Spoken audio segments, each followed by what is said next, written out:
Hey everybody, good morning, good afternoon, and good evening to you all, and welcome to another day in Azeroth. Hope everybody is doing fantastic on this Monday, this holiday Monday. Tanita, Karen, Wayne, Amy, Chaos, Gerald, Gerd, welcome to the stream everybody. Thank you all very much for joining me. Let's do a little bit of housekeeping. I worked on a few things off stream. Worked on some professions. So we have leatherworking is now up to 142. I bought some medium leather. And I just kind of pushed that as far as I could without spending too much. It turns out everything on the auction house is really cheap. I was getting stacks of medium leather for like 5 to 7 silver initially. And then the more expensive ones were like 20 silver a stack, which was still pretty cheap. I worked on cooking. I trained a bunch of recipes. And I purchased some recipes. So now we have tasty omelets, raptor eggs. I made a bunch of those. I bought some elixirs of fortitude and elixirs of agility. And what else did I do? I think I worked on first aid a bit. First aid is up to 142.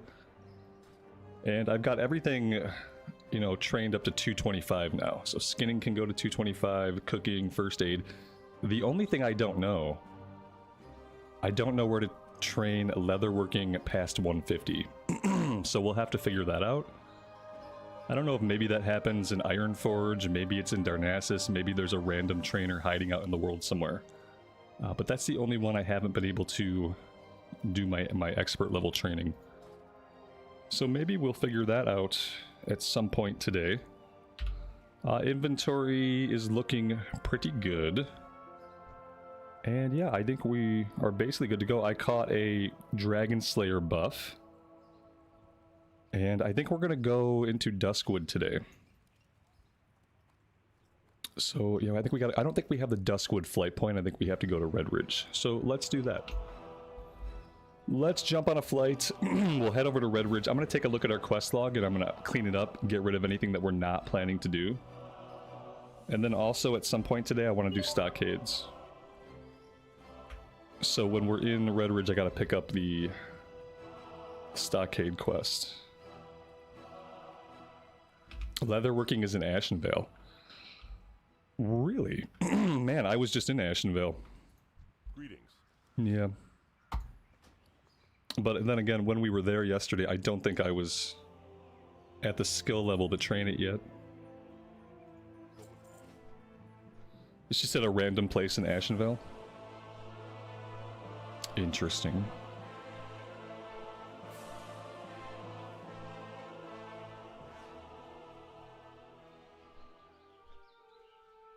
Oh yeah, over by the water elementals. So the same place where you buy the cooking book.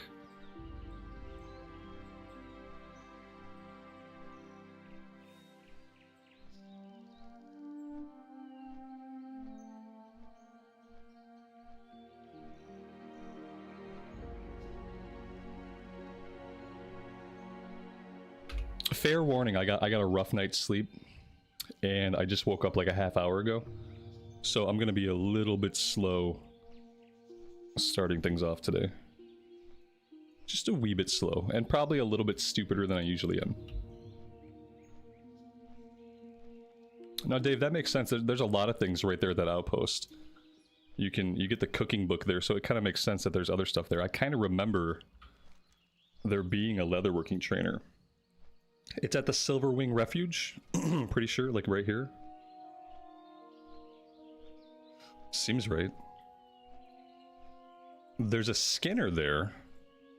Maybe that's for skinning. I see a skinner there. Let's see. Oh, expert leatherworker. Maybe it's Astronar. We have an expert leatherworker here. And then the expert skinner down here. So maybe they're just an Astronar. We'll find out at some point.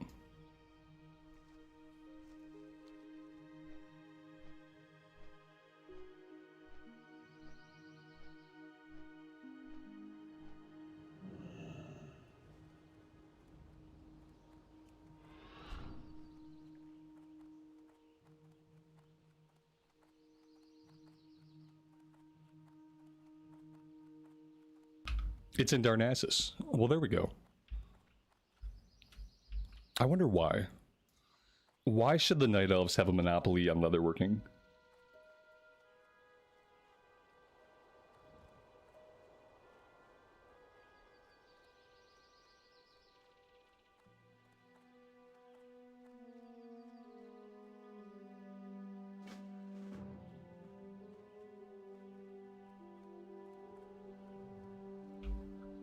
How am I finding the rogue? I love it.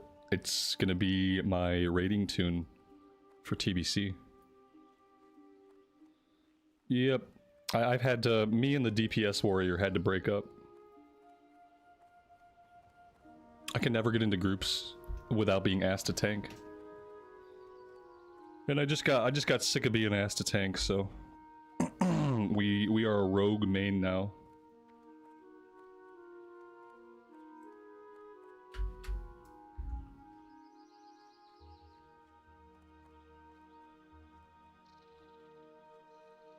I think I'm going to do Rogue for my melee DPS and my main. I'm going to do Hunter for my range DPS, and then I'm going to do Paladin for my tank. For TBC.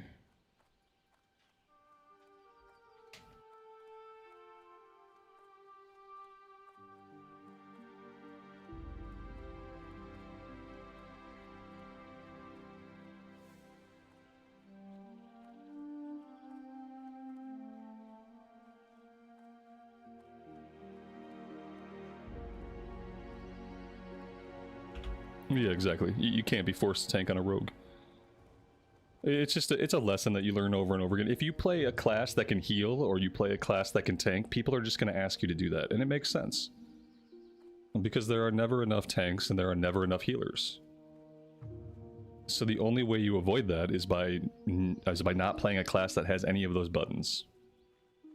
I can't play a class that has heal buttons, and I can't play a class that can tank. Not if what you want to do is DPS, and that's definitely all that I want to do.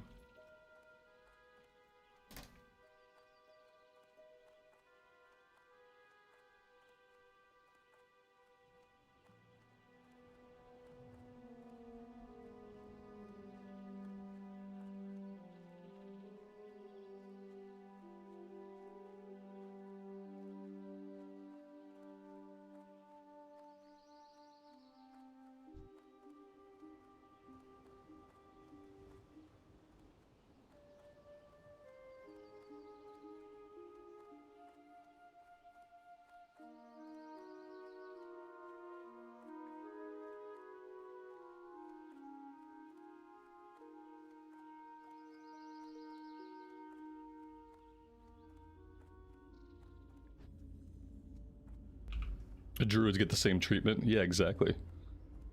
Yep, they're like, well, you're already feral. Just go ahead and go into bear form and just tank it. And it's like, you know, sure, you could do that. You could go bear form and just tank it, but that's not what you want to do. And more importantly, the most annoying thing to me is, like, I queue up. I select the little sword. I don't select the shield, so don't ask me to tank, but they do it anyway. And it's never going to stop. The only time it's going to stop is when we have the automated group finder in Wrath. Unless they put it in early. Maybe they'll put the automated group finder in TBC at some point. That's the only point where you can play those specs. And, you know, no one's going to ask you to tank or heal. Because then you just queue up as the role you want, and you simply get placed into a group. And the group is already going to have a tank, and the group is already going to have a healer. So yeah, the DPS warrior is on the shelf until we get an automated looking for group finder. It's the only time you can play those specs as DPS.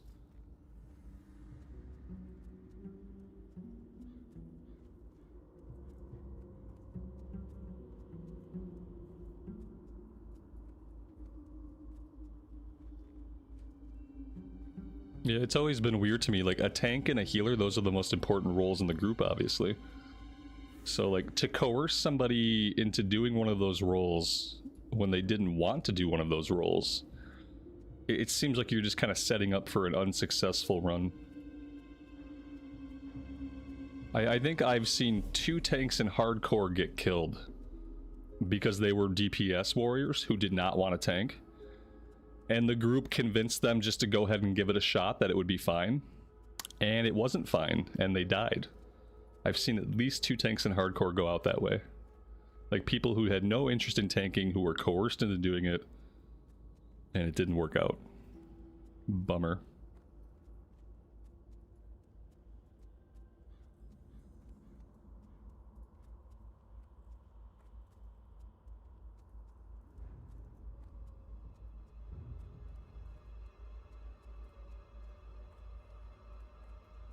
Ah, Stitches. Our old friend. Alright, first things first, let's go grab the flight point, because if I don't do that now, I will never do it.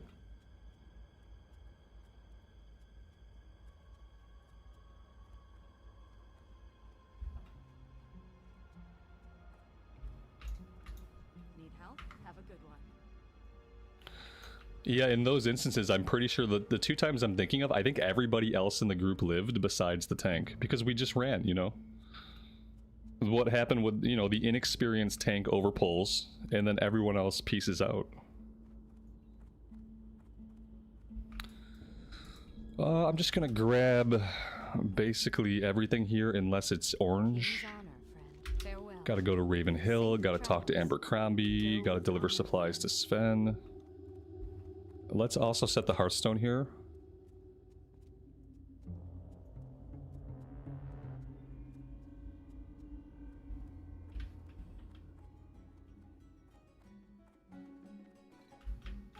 You need something?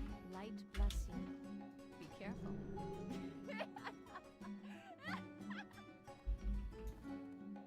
Sounds like somebody's having fun. 10 lean wolf flanks.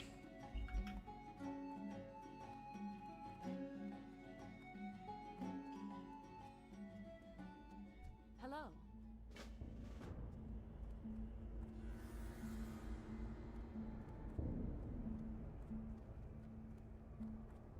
Well met. Be careful. Your quest log is full. That's right, I meant to clean up our quest log. I gotta go to Ironforge to turn that in at some point. What are we gonna drop? We could drop some of the Red Ridge stuff and come back and do it later. We can do the same thing with the wetlands.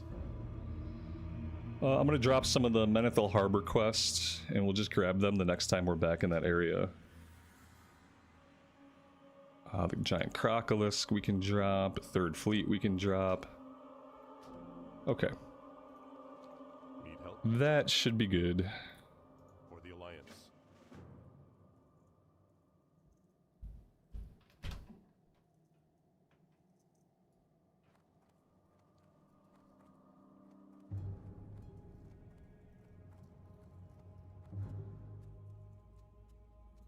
We just have to hope that, like, Classic Plus opens things up a bit for, like, different specs. Automated Group Finder is a must, so that people can just play the specs they want without having to worry about peer pressure, group pressure. Greetings. Farewell. Light bless you.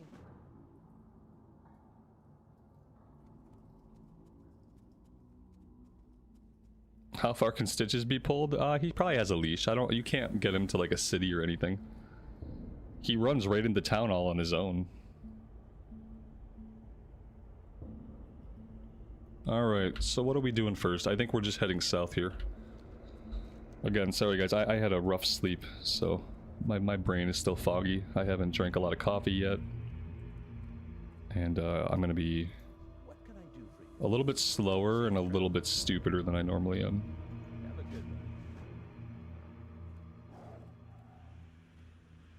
Unless my brain actually starts functioning, which it might. Maybe in an hour or so.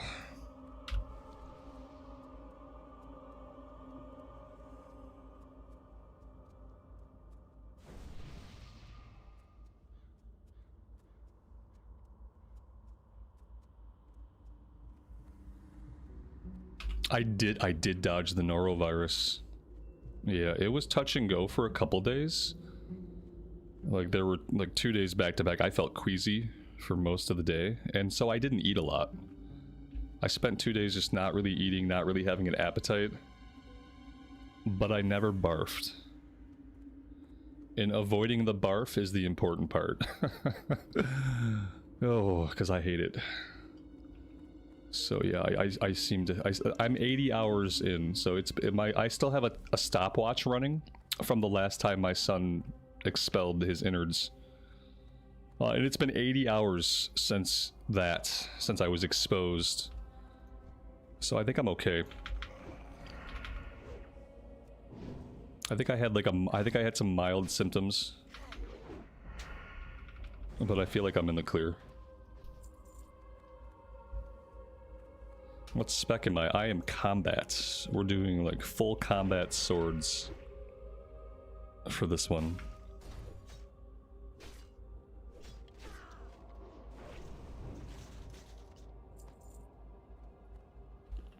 Do I want out of the holidays? No, we don't have a lot that we have to do for the holidays because we don't have a lot of family around. So we just get to chill. Like my holidays are always relaxing because we just do our thing at home. And that's it. We don't have to drive around to visit a bunch of relatives. We don't have to worry about anybody coming to us.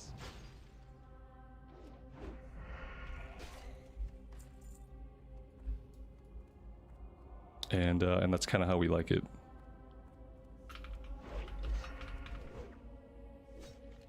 Do I have a community guild? No, I don't do guilds anymore.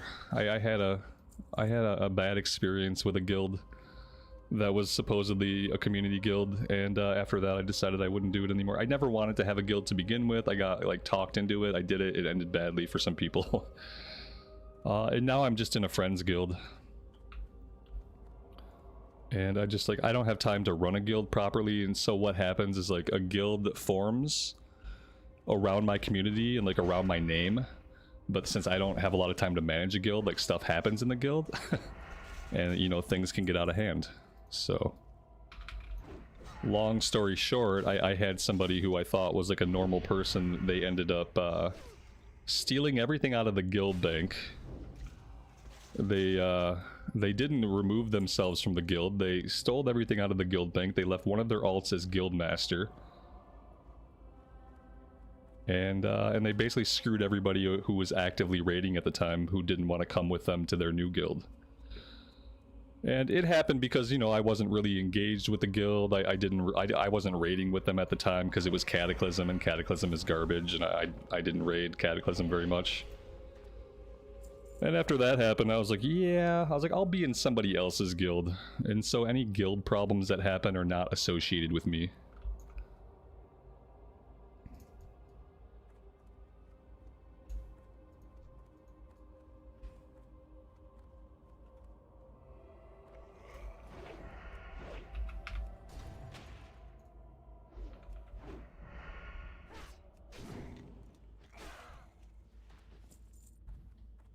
Yeah, it was a crappy experience. It extinguished the last little bit of trust I had in people to do things for me.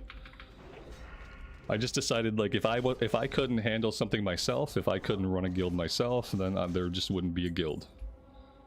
And I'm fine just being in a friends guild, and I just want to be a raider. I don't want to be the personality of the guild. I don't want to be the leader of the guild. I don't want to raid lead. I just want to be a guy that shows up to the raid. I want to keep my mouth shut, push my buttons, collect loot, and go on my merry way. And that's about all the interaction that I really want to have with a raiding guild. I'm not there for the drama and all that stuff.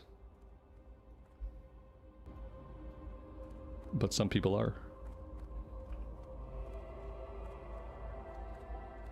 TBC is the follow-on from anniversary servers. Yeah, all the regular anniversary servers are going to be rolling into TBC very soon. TBC pre-patch happens on January 13. So after January 13, we'll be on TBC systems, and we'll have the new classes, or sorry, the new races. And then sometime after that, we'll be able to go through the Dark Portal. I don't know if we have a release date for Dark Portal opening. I think all we have right now is the pre-patch date. Usually it's about 2 to 4 weeks from when the pre-patch launches to when we can actually get into the new content.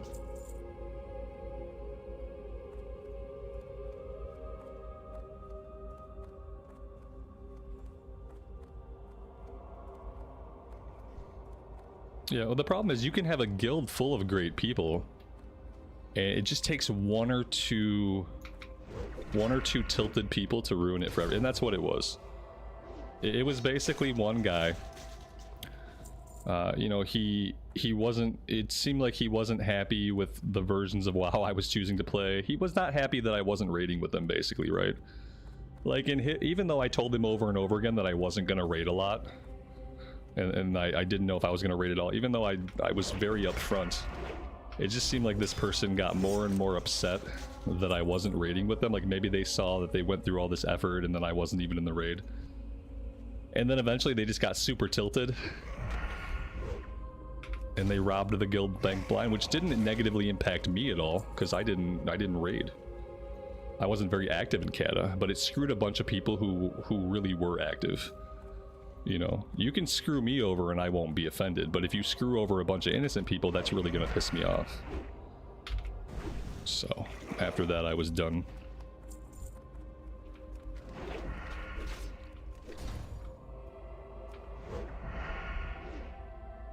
Can you still go through the dark portal in retail? That's a good question. Can you just go to the Blasted Lands in retail and walk through the dark portal? Yeah, I'm assuming that you can. I don't know like what version of it you'd end up in if you did that, because it wouldn't be the time walking campaign necessarily. But yeah, I'm assuming that you can. But who knows? If you try to do that in retail, you could break the game. It's hard to say. Kill quest is done. I don't need to farm the fingers here because we're going to be killing plenty of skellies later on. So what do I want to do next? I think I have to head out. I have to head out to the west. Let's do that. Let's make the run out to the west.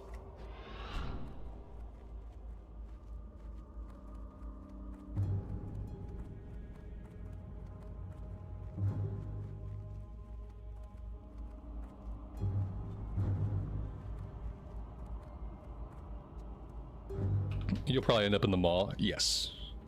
That would be funny. All portals lead to the mall now.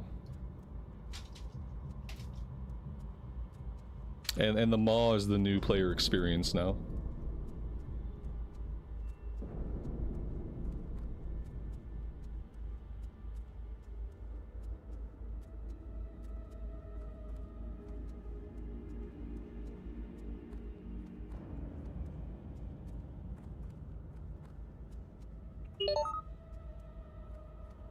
There's our boy. You know what this means? This means that he probably killed the quest giver that I'm heading towards. Why am I in combat? Oh, that's rude. Yeah, I bet he killed the quest giver that the guy with the spider quest. Is probably dead right now. It's really inconvenient to us.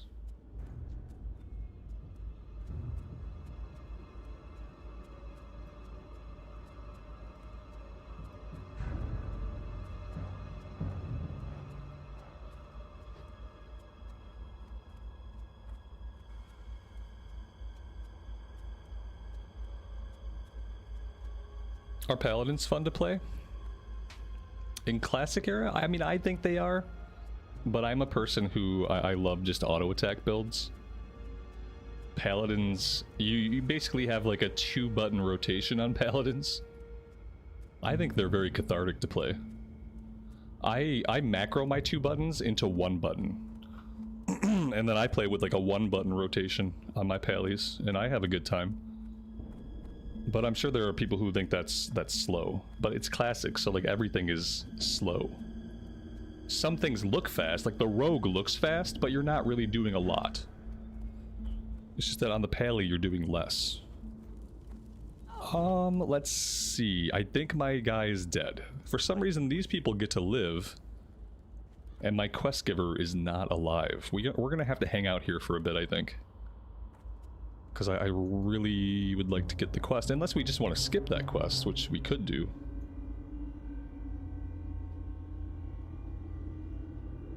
Yeah, it's like I like that about the priest though too. When I build the priest, I do a wand build. Like the more wanding I can do, the better. Yeah. Just open up with like a mind blast, shadow word pain, power word shield myself, and then wand away. I enjoy that kind of thing. A lot of people think it's boring or tedious. Oh, here he is. Well met. Perfect. Quest log is full. Yeah, this is just not working out for us. Oh, we just have too many quests in too many different places. I'm gonna drop some of these ones in Red Ridge. I'm gonna try to hang on to like at least one of them so we know that we have to go back. Because I would like to go back eventually, but I need space. I need space. There we go. Okay. Now we're good. Yeah, that's the fun thing about the Paladin is that, you know, King's honor, you get a weapon upgrade, and like any other melee class, you're gonna feel it.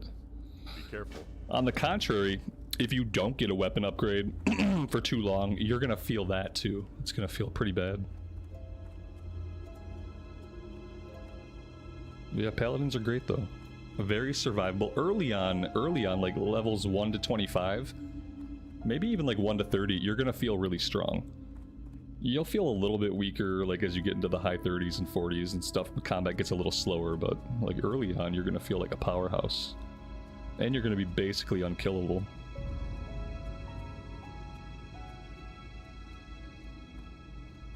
I'm waiting on my Paladin for Burning Crusade. In Burning Crusade, I think you get a couple of other abilities that kind of spice up your rotation a little bit. I'm pretty sure we get Crusader Strike in TBC. I don't know if we get Divine Storm. I feel like maybe that was added later. But I think at least we get Crusader Strike, and I think we get a Taunt. So, I'm waiting for my TBC Draenei Pally. What about Shaman? Basically the same. Shaman have to push more buttons though. As far as like how you feel, like power-wise and leveling-wise, Shaman feel really similar to Pallies. As far as like you start off strong and then it gets slower later on. But you push a lot more buttons on a Shaman. See you around. And I feel like Shaman are also more mana reliant than Pallies are. In Classic era, I enjoy Pally more than Shaman.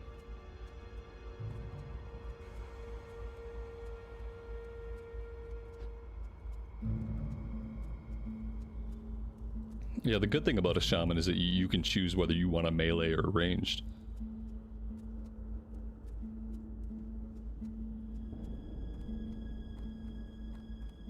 Yeah, but you're still gonna have mana issues. And nobody has time for mana issues anymore. Like if you're doing 5-man content, no one's gonna wait for you to drink. Good day to you. Drinking is not in the meta. See you later. How are you?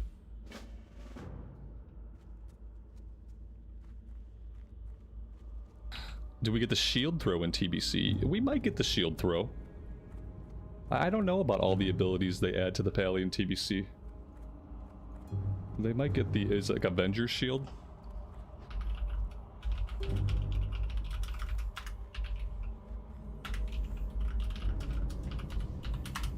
Let's ask the Google AI. Paladins gain significant new tools, including powerful new seals like Seal of Vengeance and Seal of Blood for damage. The game-changing raid cooldown Avenging Wrath. Utility like Aura Mastery. Divine... Maybe we don't get all the stuff I thought we got. Oh man, maybe we don't get Crusader Strike. Ruh-roh. I don't know how much I can trust the AI. I don't know how much it knows about WoW.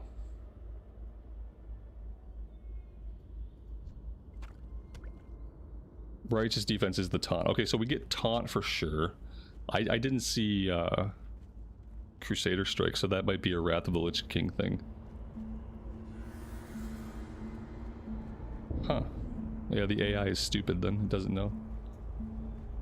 We'll see. And then also keep in mind, with TBC Anniversary, they might make some class changes. You know. They changed a lot of things in MoP that were not like originally in MoP. They pulled some stuff from Warlords of Draenor for class stuff, and so I don't know if maybe they'll do that again for some specs in TBC. I hope so, because I would love to see more specs be viable in Classic. It would be nice if you know, if Pallies could DPS, and obviously we want them to be decent tanks. But then they should look at some of the other specs that like typically underperform, like Moonkin. Moonkin probably needs some love. Leather chest, 5 stamina, 3 spirit.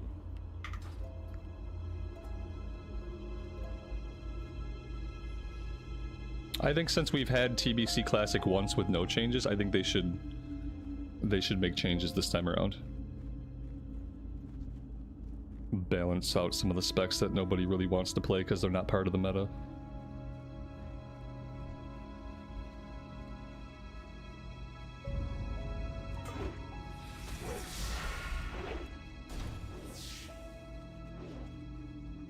They really need to make sure that like more people can tank effectively. Having a meta where you have to be a warrior tank or nobody wants to heal you is not okay. So really they just need to make sure that bears are good tanks and that pallies are good tanks, and then that'll solve a lot of the tanking problems. And then I guess maybe look at the healers and make sure that everybody that heals is like a decent healer.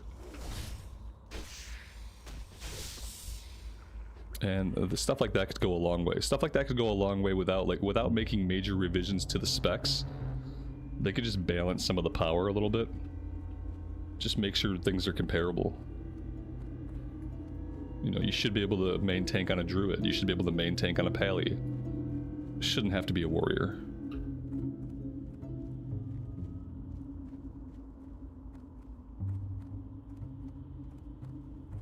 Need help? Light bless you. What can I do for you? You need something?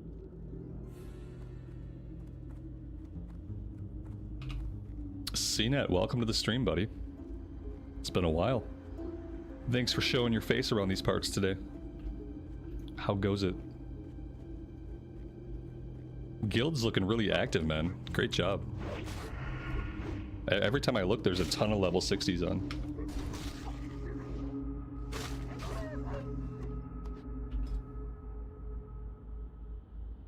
Very nice.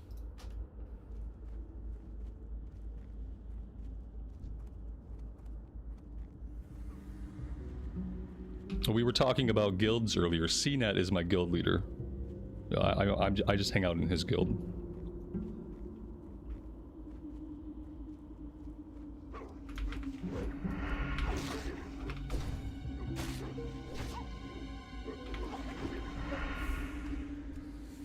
Alright, I have to remember that I skin things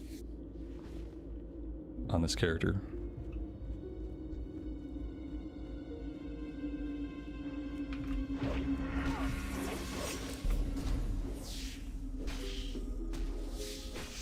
I want to get all of the green questing done, and then once we get the green quest done, I want to try to do Stockades. And I want to get those quests done.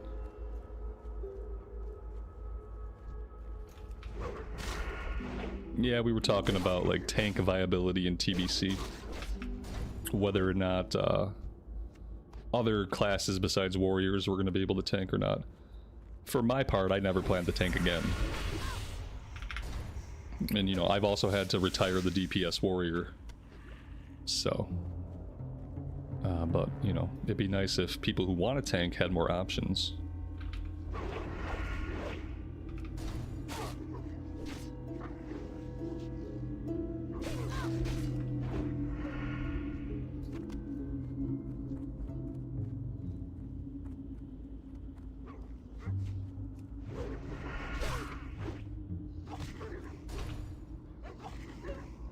Yeah, the Blood Elf and Draenei starting zones are peak. They're both really good. I don't know when I'm going to get around to playing a Blood Elf, because I'm going to try to focus like all of my efforts on Alliance side early, since I plan to raid Alliance side. Eventually we're going to have to do a Blood Elf, I just don't know when it's going to fit into my schedule. So I want to get this character capped, I want to do a Draenei Pally. The Draenei Pally will be my tank, so like I say I'll never tank again. I guess what I mean is that I'll never main tank. I'll never have my main character be a tank. But I will try to do some pally tanking on a Draenei. because I think that might be fun.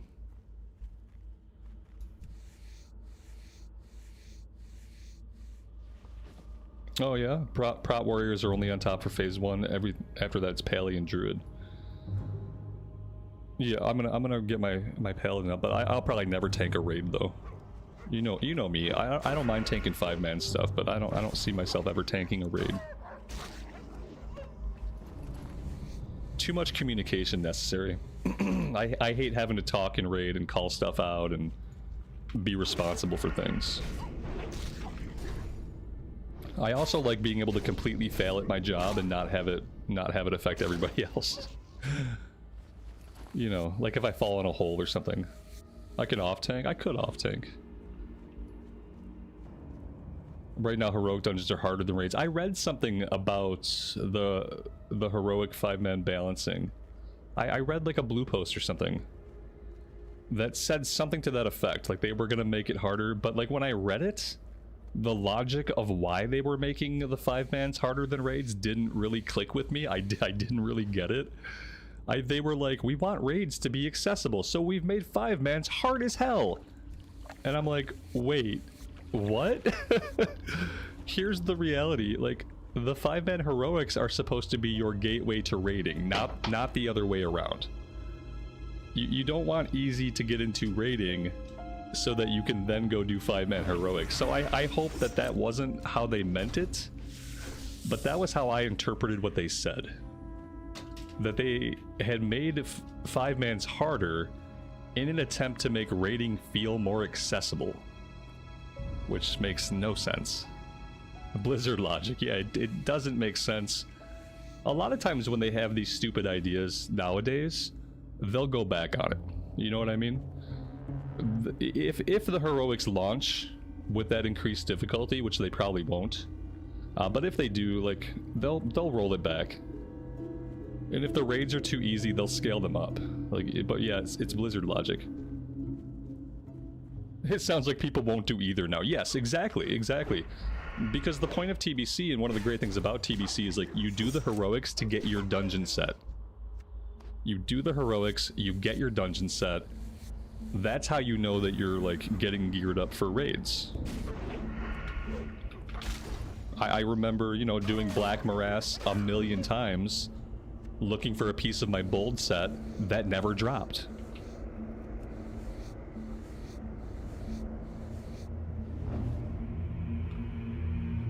They nerfed the heroic dungeons, the community went insane.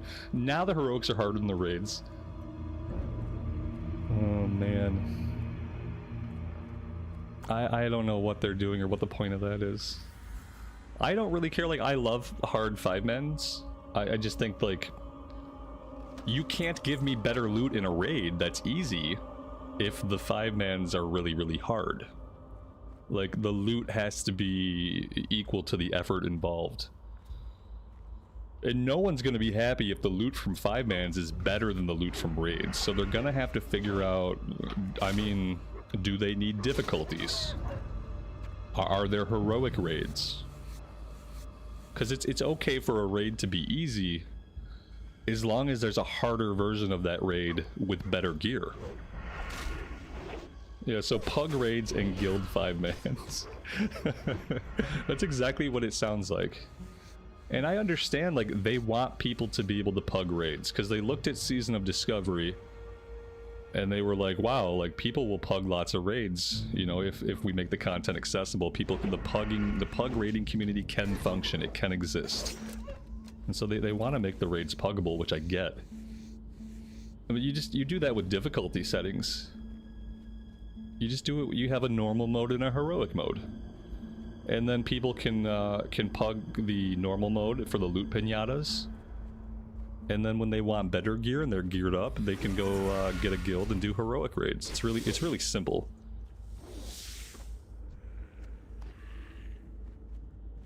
Yeah, well, they should make massive shifts. Listen, this is the 3rd time we're going to be playing TBC. And with any luck, it'll be the last time we're playing TBC. So, if there's ever a time to shake things up and do things that, like, just make sense for the player base, even though they're big departures from the norm, now is the time to do those things. There's no reason to hold themselves back.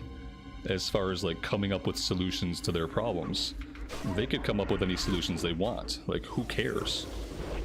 We're way past like no changes, you know? This is our third time around the wheel. I want as many changes as they think they can come up with, that if it's going to help the game in some way, or it's going to help the player base, then throw stuff at the wall and see what sticks.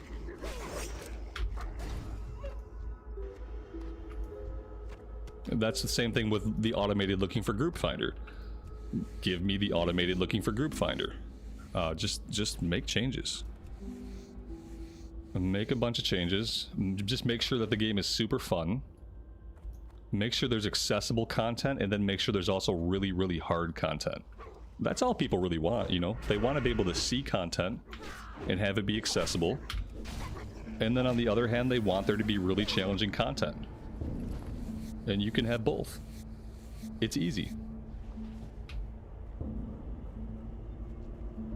So we'll see what they do. By they, I mean like the 3 people who are assigned to work on TBC. You know, it's not like they have a big development team, so maybe that limits some of what they can do, since they only have like 2 developers. That's a cool looking top.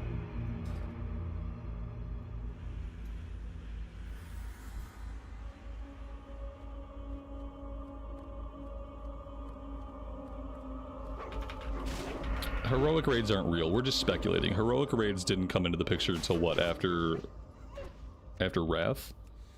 Right now, I don't think they're gonna do the heroic raids, because that would be too easy of a solution, right? Just have normal and heroic. We'll see what they do. They've still got a lot of time to figure things out. Barbaric Battle Axe of the Whale.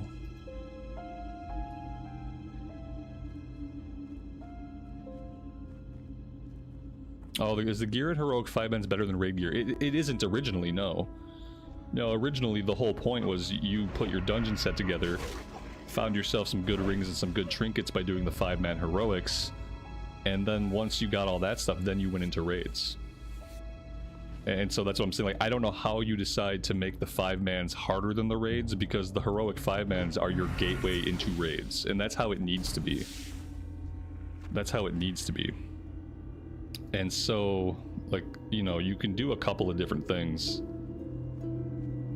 I love what they did with 5-mans in Wrath, in Kata, and in Mop for Classic, how they had, you know, the heroic plus difficulties. You know, I think you start with the normal scaling, you release the heroics, they're accessible. You release the raids, they're accessible. And then you add difficulty. You add a level of heroic plus. You add heroic raids. You know, it's simple, and they've done it before.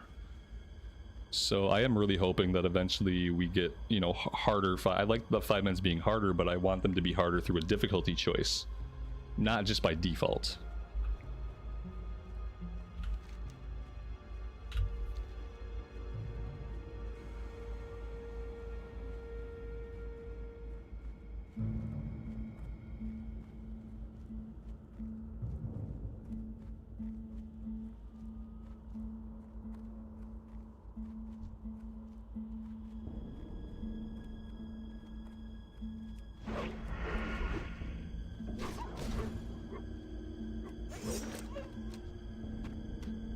Alright, so we're done with the kill quest. We're done with the kill quest for the wolves. I need pygmy spiders.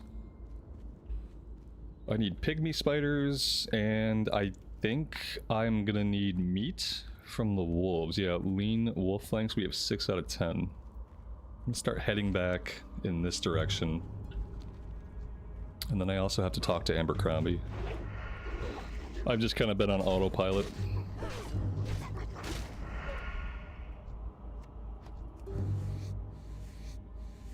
It's weird when they have these problems that they've solved before, and then they go about solving them in a different way. That's what always baffles me. They're like, oh, people are saying that the raids are too easy. Now they're saying they're too hard. Like, we've solved all of these problems in the past. The game has been around for over 20 years. All of these problems have already been solved. Just look at your past solutions and implement one of your past solutions. And then look, you no longer have problems. Everyone's happy. Everyone can be happy. We can all get the difficulty that we want. It's possible. CNET, thank you so much for the 10 gifted memberships, man. Very, very kind of you. Welcome to the 10 new people. Thank you all for hanging out with us today as we ramble and play some classic era.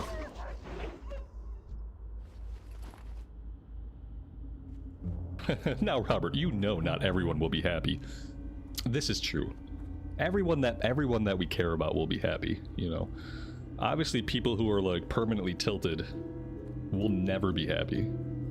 You will always have that. You can't try to solve for that kind of degeneracy, you know, like the point where someone's never going to be happy no matter what you do. You can't try to fix that, and you shouldn't. So we just need all of the normal people to be relatively happy. Hello. Have a good one.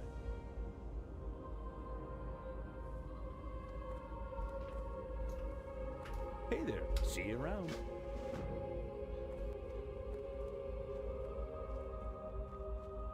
The amount of people complaining post-nerf raids on releases through the roof on Dream Scythe.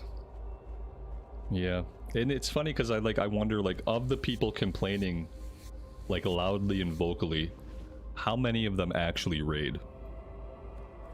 You know, or are they, like, armchair complainers? Like, the armchair complainer just takes a stance on an issue even though they're not in the issue. Like, they might not ever raid, but they have a strong opinion about it. And I wonder how many people that are vocal are in that group. Definitely not all of them, but probably more than a handful.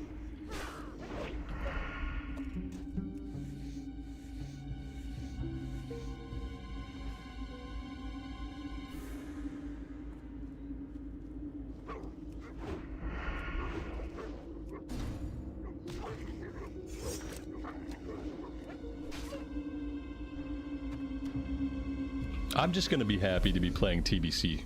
Like, as far as whatever they do with the difficulty settings, I'm gonna do the content. I'm just gonna be super happy to be playing TBC. Cause yeah, it's the best version of Classic. And we're gonna have a lot of fun.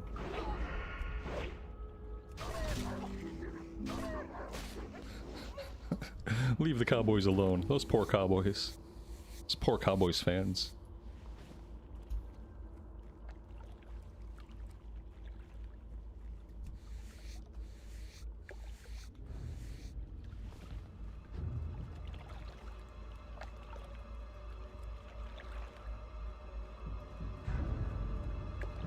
Both of my teams have been statistically eliminated from the playoffs, so I'm over this NFL season. I am all done. Where did I get these swords? CNET gave me these swords. I'm pretty sure these were gifts, because I don't know where they came from besides that. Yeah, I think these were both gifts. CNET, did you give me these swords back in the day? Somebody must have given me these swords. They certainly didn't drop.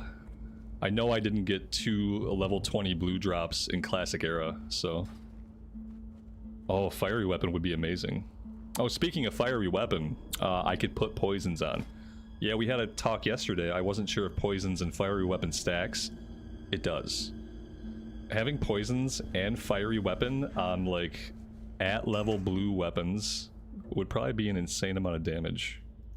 I already feel like I do a pretty insane amount of damage. So yeah, thinking about having enchants is kind of scary. Like, how much damage am I gonna do then? I can just go, like, solo dungeons.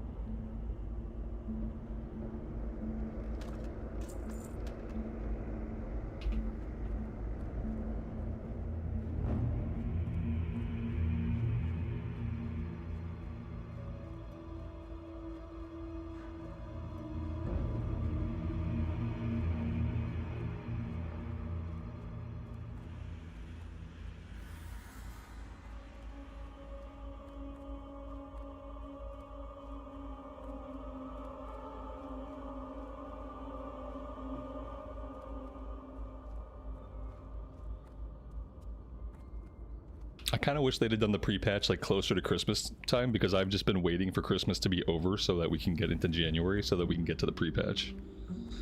Good day to you. Which is kind of a bummer. I don't often look forward like that. But with the pre-patch, I have been very much looking forward, kind of like counting the days till January 13. And I'm just like, can the holidays be over with already?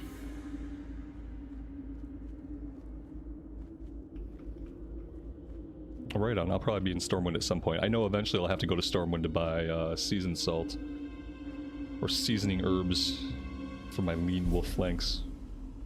January 13. Yeah, I'm ready for the holidays to be over. I'm ready to have our Switch 2 and maybe play some Switch games, but then I'm just ready for it to be January.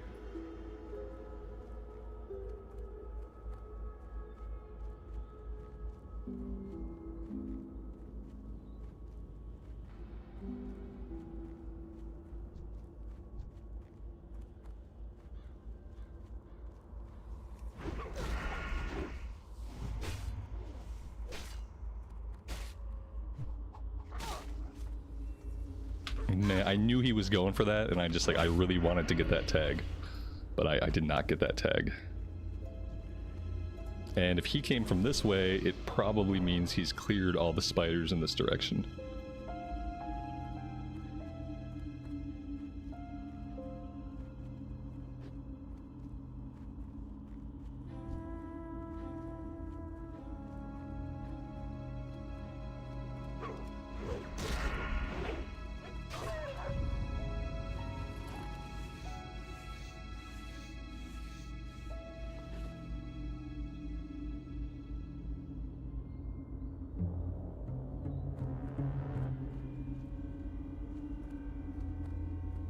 The rogue is OP. It's OP, and it's such a joy to play. I feel bad that I kind of like I've avoided rogue for so long in my life, because I feel like sometimes rogues have like a preconception about rogues and like rogue players, similar to how people have preconceptions about hunters. And so like for some reason I've kind of avoided rogues. Especially in Classic Era. In Classic Era, I've hardly played Rogue at all. I think this is the highest level Rogue I've had in Classic Era. I did a human Rogue in TBC during a Joyous Journey event that I had a lot of fun with. But that was like pretty deep in the TBC. Level 27, yeah. Yep, I don't think I've leveled a Rogue higher than this. If I did, I can't remember it.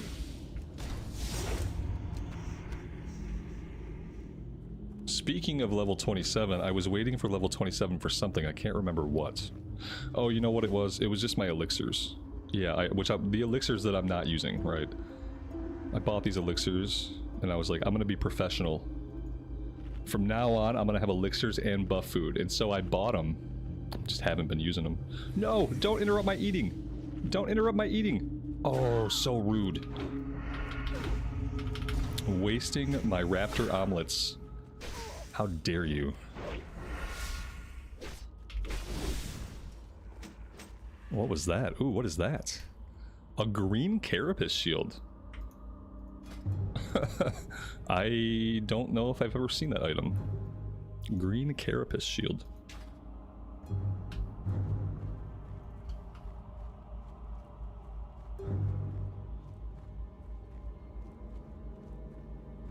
Oh, that's right. I gotta eat. Eat the buff food. Sixes, happy holidays to you too. Happy holidays to everybody. I appreciate you guys joining me during this time of year.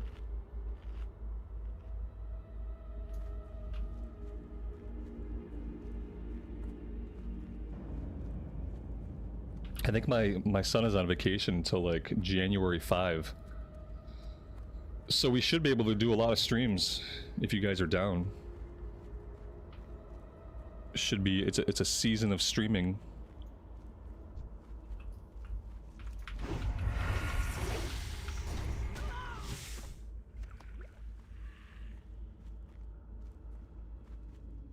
As long as I can try to get more than the 5 hours of sleep I got last night. And then if I can get that sorted out, then we can have a season of streaming. do some nice long streams.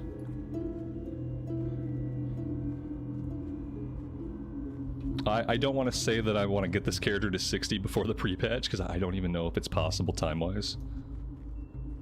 I would like to get this character to level 40, at least level 40 before the pre-patch. Because in TBC, leveling post 40 is much smoother than it is in Classic Era. But we'll see how far we can get.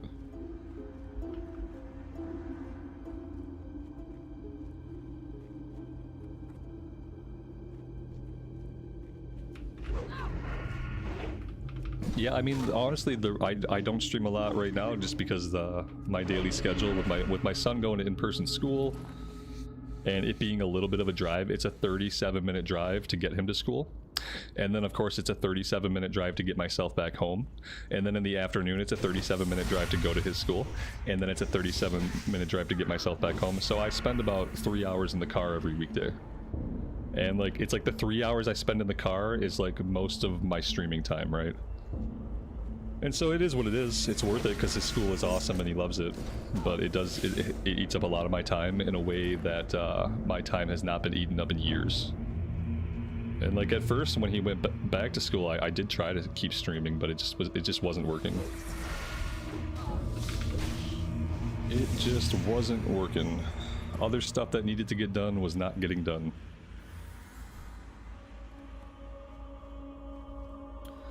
And, you know, I contemplate doing nighttime streams, but if I do nighttime streams, then a lot of you folks in the EU, you're going to be asleep.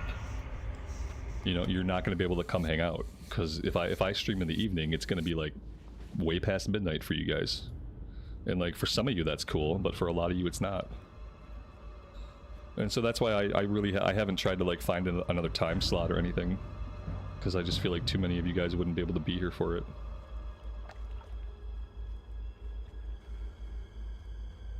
And then I just have to deal with all the crazy Americans that come out of the woodwork in the evening time.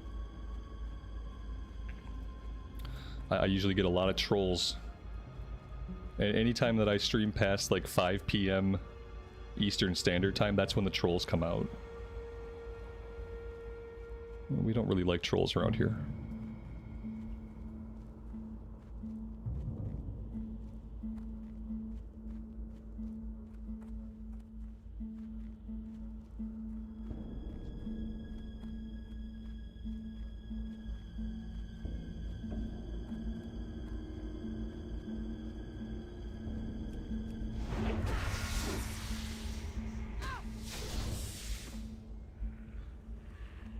Valerie, good afternoon to you and welcome to the stream.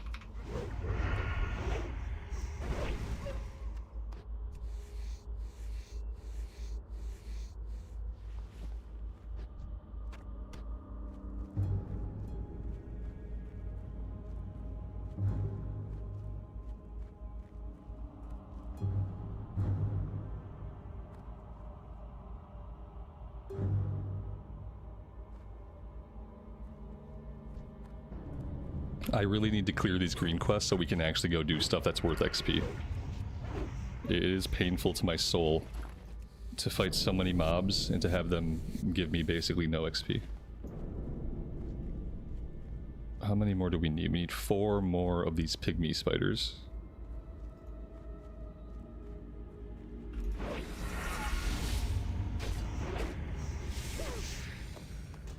Hollow Fang Blade. These spiders are dropping lots of greens. It literally looks just like a spider fang. Well, that's cool. Trolls are part of YouTube life. Yeah, they are. They are, but you can do things to minimize trolling activity. And part of that is like picking your window of time that you're online. The other part of that is not feeding them. Obviously, you never want to feed a troll.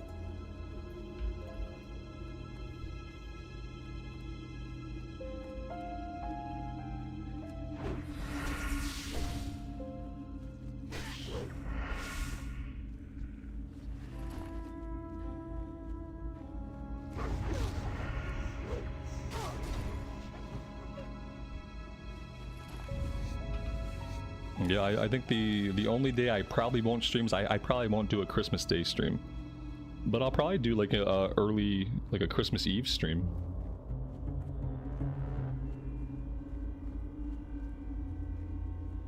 It really depends now if my kid is hogging the Switch 2 on Christmas Day. Like if I just can't get on it. If me or my wife can't get on the Switch 2, then maybe I will stream Christmas Day. I do kind of anticipate that my son is gonna monopolize that for most of the day.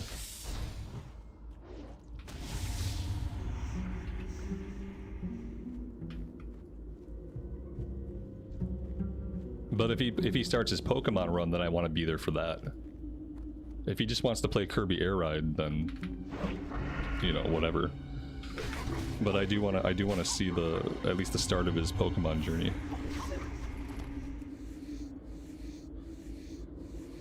Yeah, he's gonna hog it, and that's fine. What we're looking forward to is playing Hades 2. Because, you know, we play all of our console games on the Xbox, but for some reason Xbox did not get Hades 2. It came out to PS5 and Switch, and so we're looking forward to really digging into some Hades 2. I want to play the new Metroid Prime. I have such good memories of the GameCube Metroid Prime, like one of the best games I've ever played in my life. So yeah, it should be a good time. But there might be a Christmas stream. Most of you guys will no doubt be busy with like life. The GameCube like had some of the best games that Nintendo has ever put out. And it created a false illusion of the quality of games that they would continue to put out. You know, the GameCube was so good.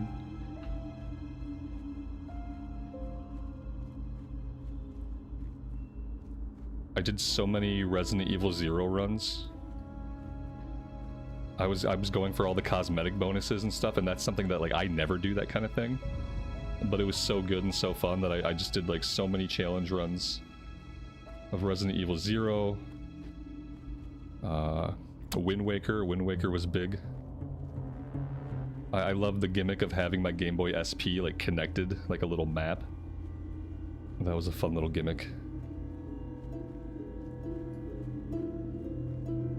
Yeah, I'm pretty sure the GameCube was like peak Nintendo, and I don't know if anything will ever live up to that era for them.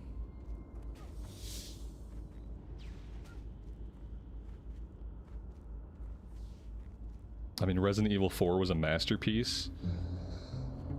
What's my opinion on the Wii? Oh, the Wiis were garbage.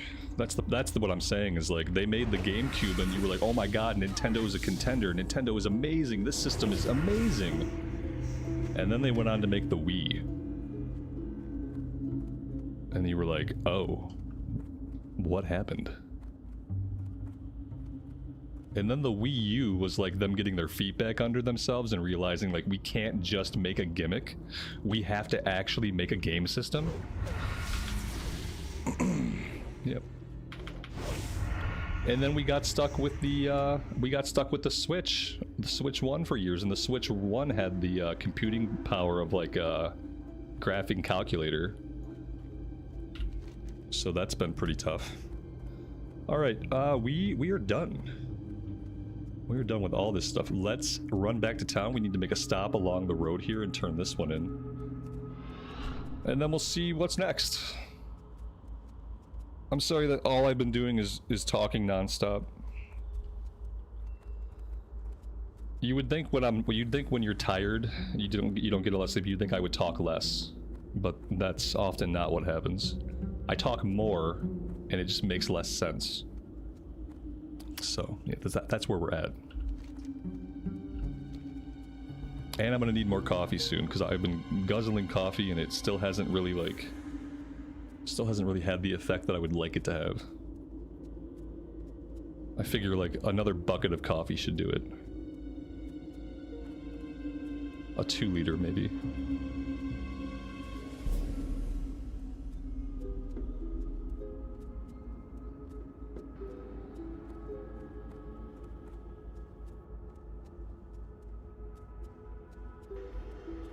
With the Wii, they got a little out of hand. With the Wii remotes got a little out of hand. Like, literally out of your hand a lot of the time. Sometimes into your TV. Sometimes into the face of another person nearby.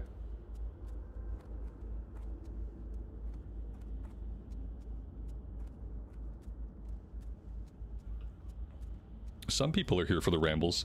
I think some people come to the stream from the recorded stuff. And then maybe if that's the case, I think a lot of times people are surprised at how much I talk.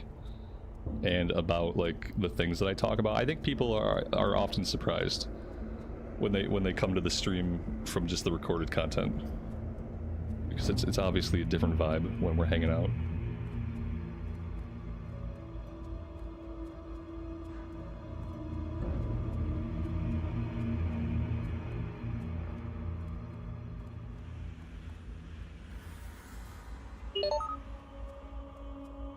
I wish I would only see this when I'm actually, like, in the area where it's gonna drop. Oh no, my man is dead. Oh, my poor guy. Stitches must have got him again. Alright, let's go kill some wolves or something. There's gotta be some enemies off to the side of the road we can grind on for a bit. We'll let this guy respawn. Second time today that Stitches has murdered him.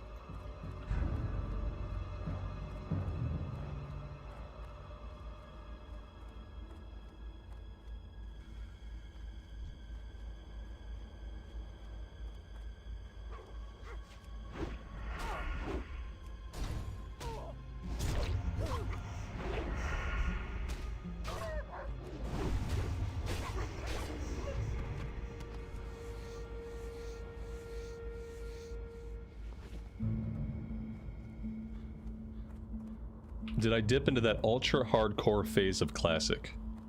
You're talking about the ultra hardcore add-on? I don't know if I would call that a phase. That was like the blink of an eye as far as like popularity of things on the internet's concerned. Yeah, we turned it on for one day. And it was kind of dumb. I could say something more clever about it, but it was just kind of dumb. I could put a couple minutes of thought into it and I could come up with like better things to do if you wanted to make hardcore like more immersive, or if you wanted to make it more interesting. There's lots of other stuff you can do besides what they did. You know, like hardcore is already hard enough. Not being able to see your UI, not being able to see your health or enemy health, like I don't know, it did not make it more fun, and it did not make it more immersive. And so I dipped out of that really fast. So I think we tried it for like an afternoon. Everyone hated it. It was you know what it was more than anything else too? It was a bad viewing experience. Because you're looking at the screen, but you can't glean any information off the screen because the UI isn't there. It just ended up being like a really lackluster viewing experience and gameplay experience. And for a lot of people it was more stressful, yeah. Was I watching the Lions? Is that why I slept poorly? I mean, I did watch the Lions. There's a lot of reasons why I slept poorly. I don't know if that was directly one of them, but it might have played into it. It probably played into it. I didn't start drinking until I knew the Lions were going to lose. So their loss probably played into my rough night a little bit.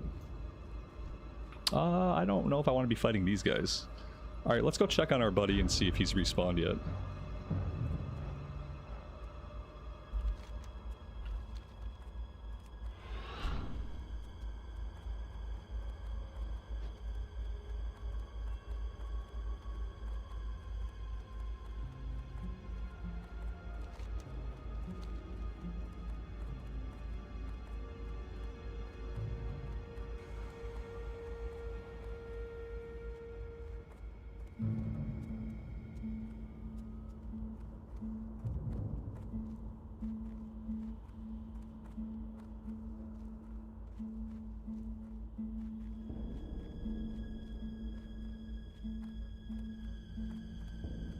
There he is.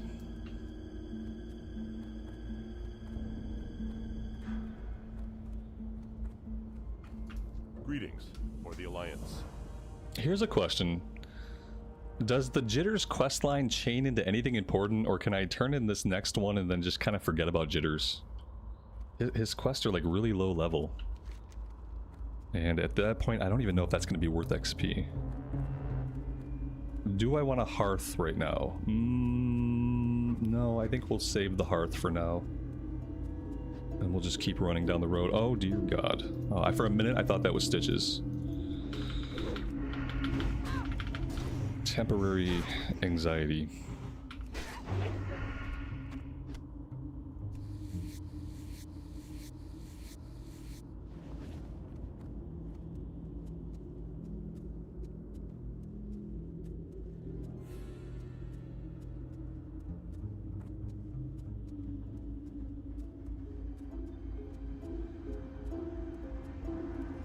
The end of the Lions game was really stupid, okay?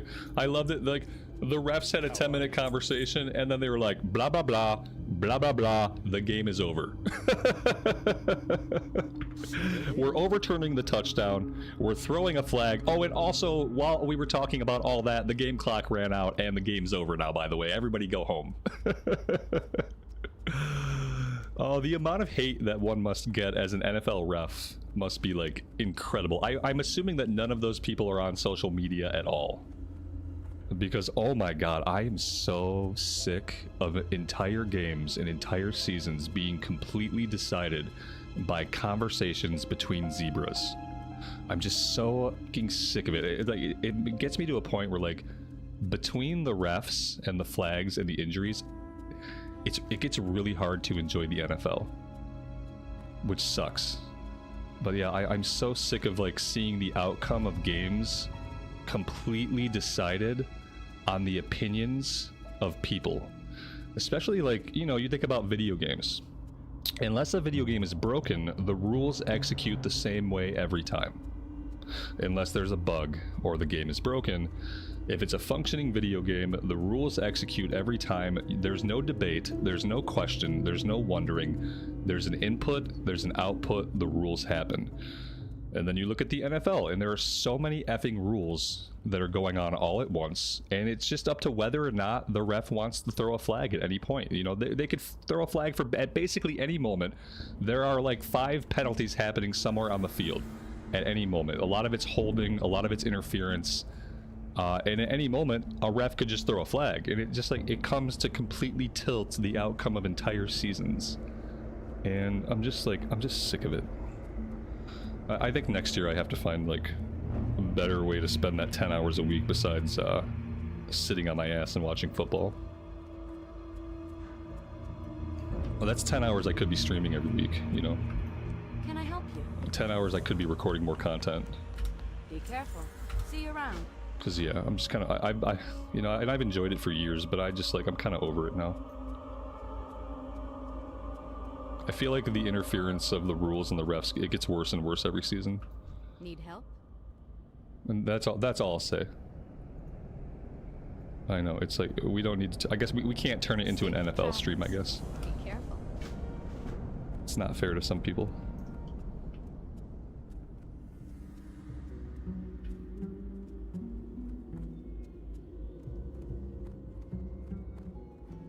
And if I talk about the NFL too much, I think the NFL will descend upon me in helicopters, cancel the stream, and black bag me if I have too much commentary about it. Light be with you. Go with honor, friend. Light bless you. All right, what do we got? Oh, cool. We had enough legs just to turn in that quest, so that's nice. Yeah. See, do I have to return to Jitters? Because I really don't want to.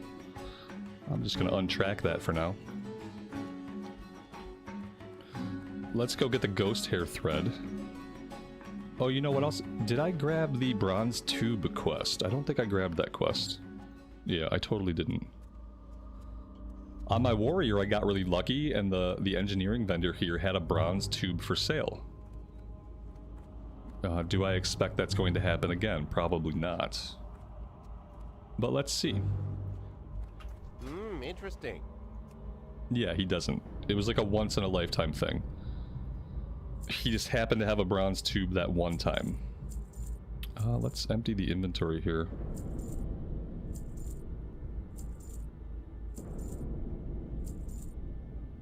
I wonder if I want to hang on to any of this spider meat. or the spider legs for cooking. I don't think, even if we get a recipe for these, I don't think it's going to be a yellow or orange recipe. I think it would probably be a green or gray recipe. So it wouldn't give us skill ups anyway. I hope I'm not vendoring quest items. But it's entirely possible. Chris, maybe we hang on to that stack. We gotta hang on to the wolf flanks because we do have a quest for those.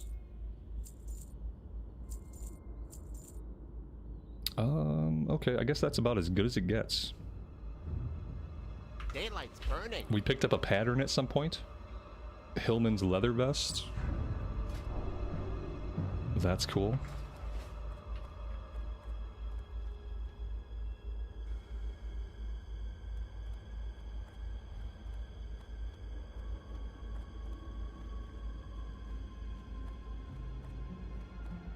Goff was my fantasy quarterback. I had Goff and Mahomes. And I played Mahomes until he died. Until he just went out. Like, I played him, and then, you know, I had Goff in, and then we know how that went. Like, my fantasy team was basically dead by the time the playoffs started. Like, everybody was out. Everybody was injured. The replacements that I was able to pull in were no good. And yeah. It started off as a wonderful season that just ended very, very badly. Alright, do I want to go to Stormwind? I really want to do some Stockades. I gotta take care of this green quest. I don't want to out-level any of the green stuff by doing a couple of Stockades runs. But I would love to do like 2 back-to-back Stockades runs, and just get all the quests done and get a boatload of XP.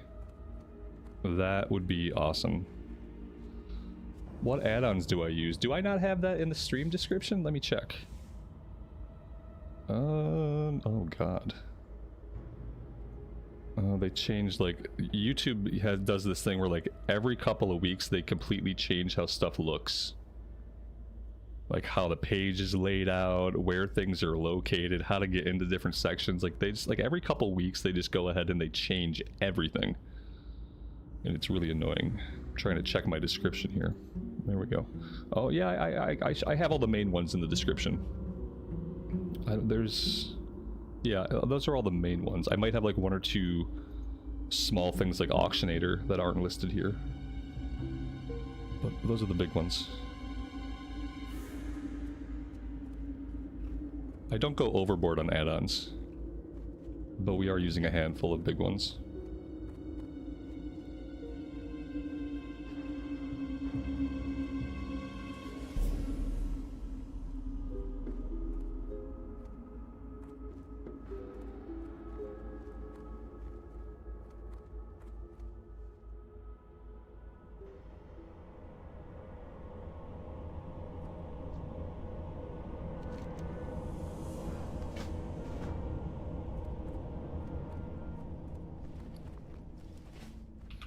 I used Baganator for a long time, but then it broke. One day it broke and it never worked for me again, so I switched over to Baganator, and after going to Baganator, I never looked back. They're very similar. But yeah, I don't remember when it was, but there was an update and then it broke and it didn't work for a couple days, and so I had to move on.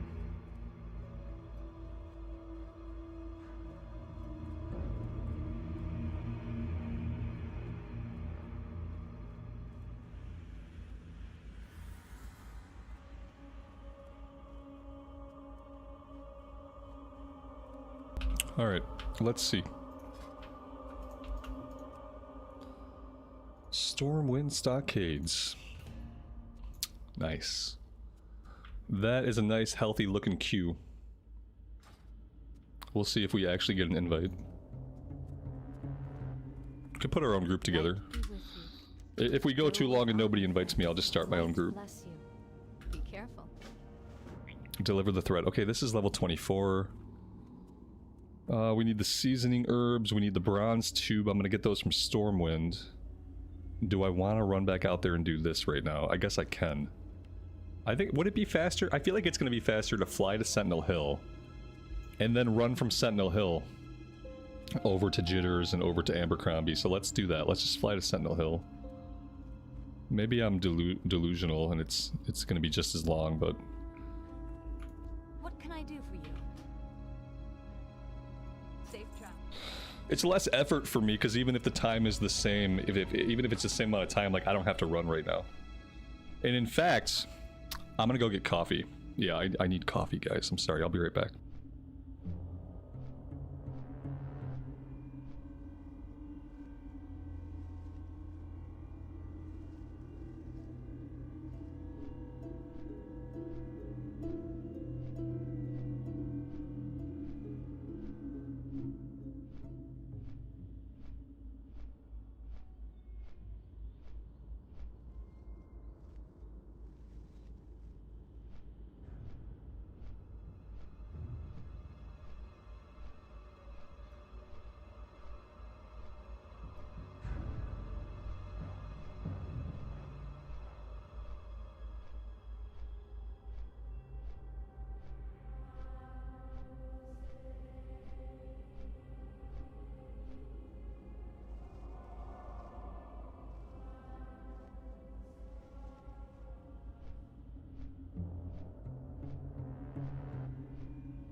All right, let's go. Mug of coffee number 2. Perhaps after this mug, I will feel awake.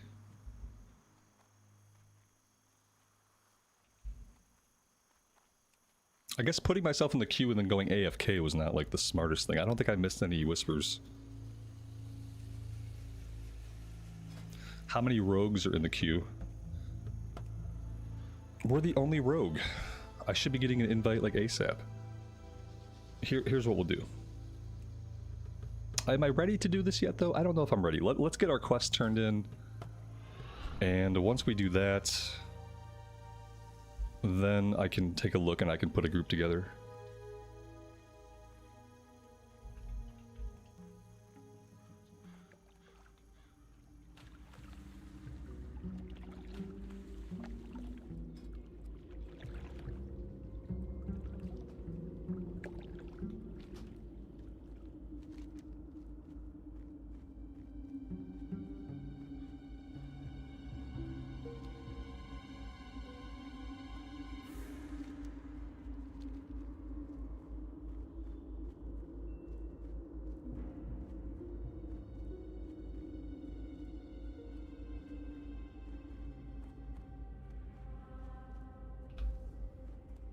Wayne, thank you so much for the super chat, man.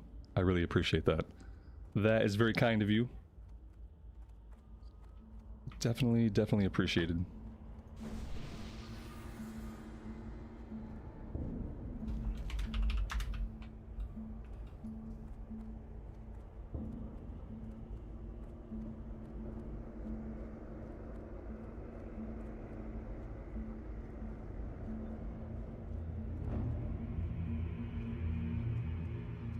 Hello. Have a good one. See you around. Alright, then deliver the thread. That's gonna be our last green. And so, and then I think we can put a group together. And, you know, start actually accumulating some XP today.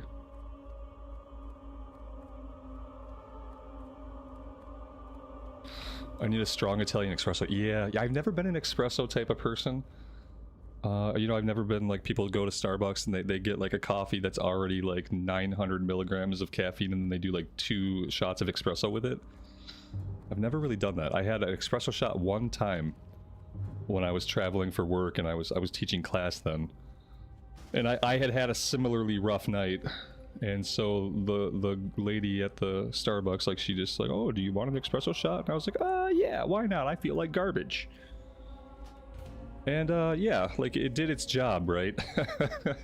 It did its job for a couple hours. And then for the rest of the day, I was like chewing aspirin because I had a migraine. So yeah, I never really got into like the extra shots of caffeine. They're gonna summon me. I gotta get this turned in quick.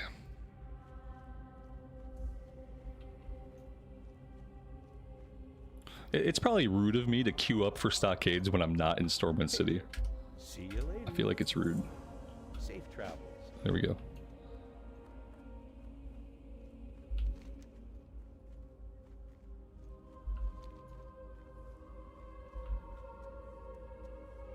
We're just gonna wait for a summon.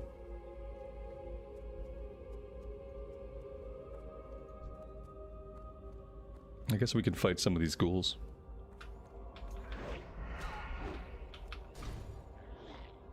Here's a question. Do I have all of the Stockade quests? I know I'm missing at least one. Because I'm pretty sure there's one in Ironforge. Oh my god, what is this? There we go.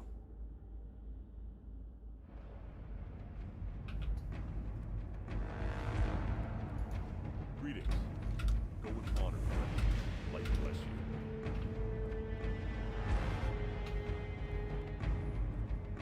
So we have 5 quests. I think there's a quest for a guy named Cam Deep Fury. And I don't think we have that one.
It's really hard for me to not pull threat off of pally tanks. I noticed that on the BFD runs too. We had 2 different pally tanks on the BFD runs, and like, basically if I single target one enemy and I stay on that one enemy, like, I typically will pull that person unless they are completely focused on DPSing them. And then they don't have a taunt, which probably makes their lives pretty miserable when you have a DPS like me that doesn't have a threat meter. Maybe a threat, you know, I've never used a threat meter in my entire life. But maybe it would be a good time to, especially on this rogue.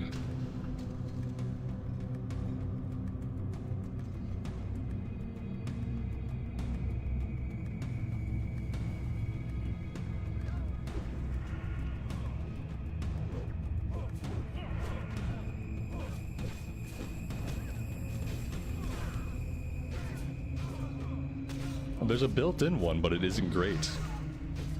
There's a built-in threat meter in Classic? Really?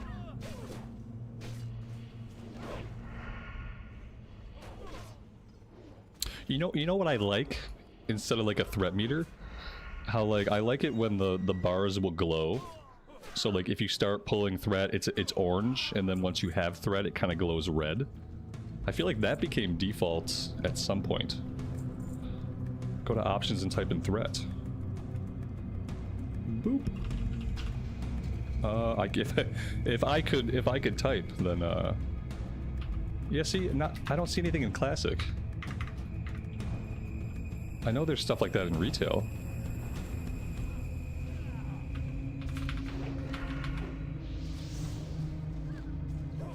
Unless I typed the word treat instead of threat, which is, with my current brain power, is entirely possible.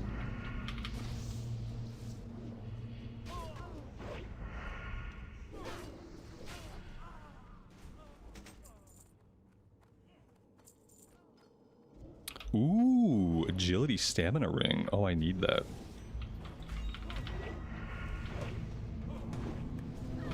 Very nice.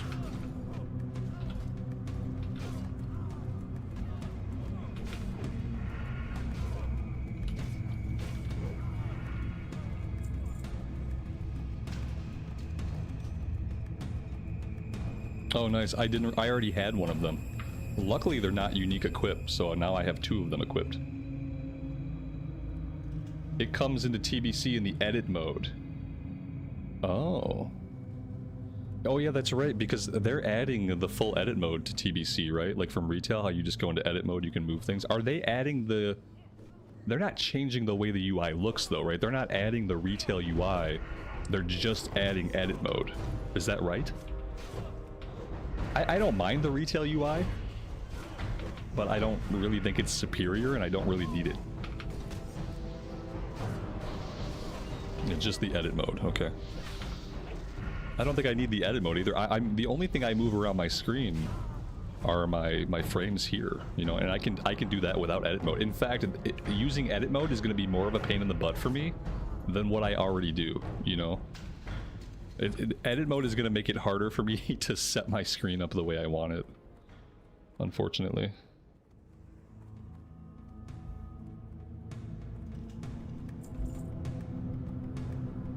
I'm sure one day they'll put the retail UI into Classic. It'll probably be like a toggle, you know, you can probably toggle it on if you like the modern UI better.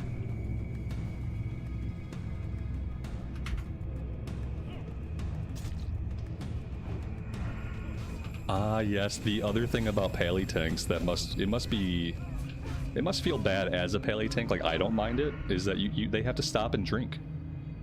I don't mind it because, you know, I'm fine standing around doing nothing. Doesn't bother me. But I wonder if, like, a pally tank, if they get stressed out about it, like how much downtime they have.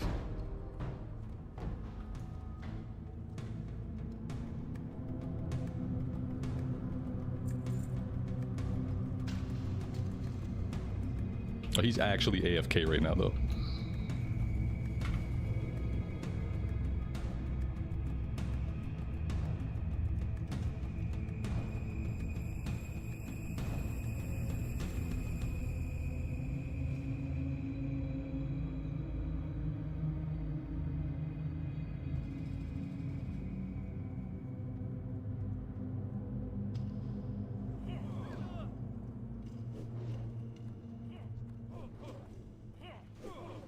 Wow. Is he gonna survive this? Oh, I guess maybe he will. Apparently I'm gonna off-tank this guy, that's fine.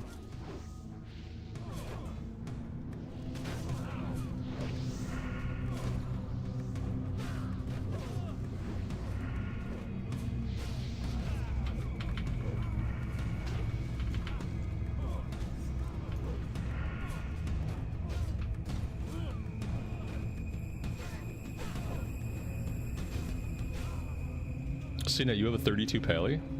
Oh, that's awesome. It'll probably be a couple days, but I'll be there soon. Just don't level them in the meantime.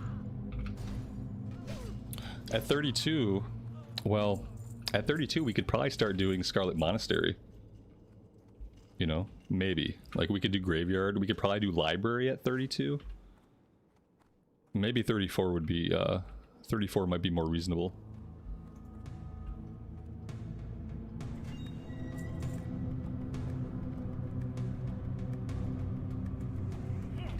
As a rogue, I don't know if there's a single item that I want in any of the Scarlet Monastery dungeons. You're stuck in a brutal AV grind. On the Pally? Or just, what are you playing on that you're stuck in AV? And why are you doing this? Is that what people do now? They grind AV after a certain level, and that's what people do. Does that work? You know, I don't think I've ever completed a match of AV. On the warrior. Oh, okay. Yeah. So you're doing it to get to 60 in that last stretch. Oh, you're doing it for rank. Oh, I thought it was a leveling gimmick. That's right. That's right. You are a PvPer. I'll PvP with you in TBC a bit. Do we want to do like an arena team? I will definitely PvP on a rogue. Because that just sounds fun.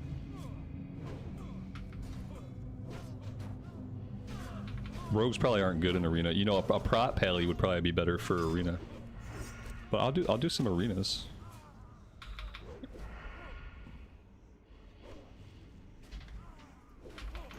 Battlegrounds to me are always just like a cluster F. Sometimes they're fun and sometimes they're not.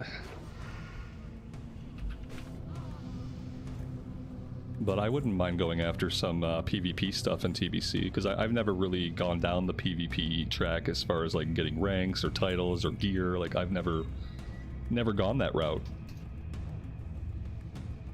Well, I feel like it might be fun.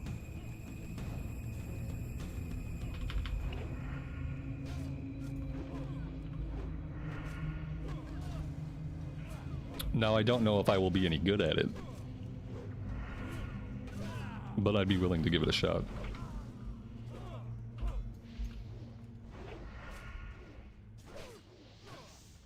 Yeah, definitely keep grinding, man. Just keep grinding. Never stop grinding, that's what I say.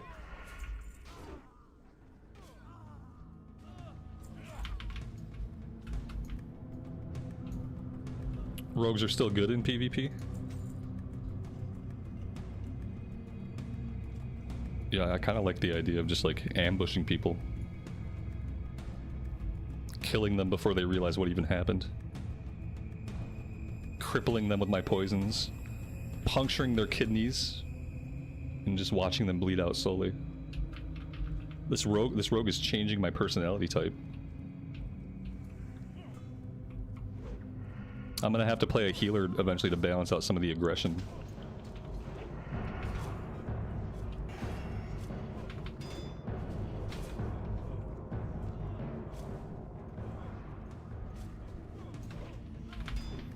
Yeah, but in Classic, a title's not stupid.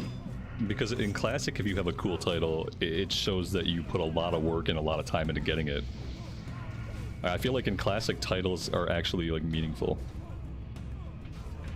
Because there's something you can show off.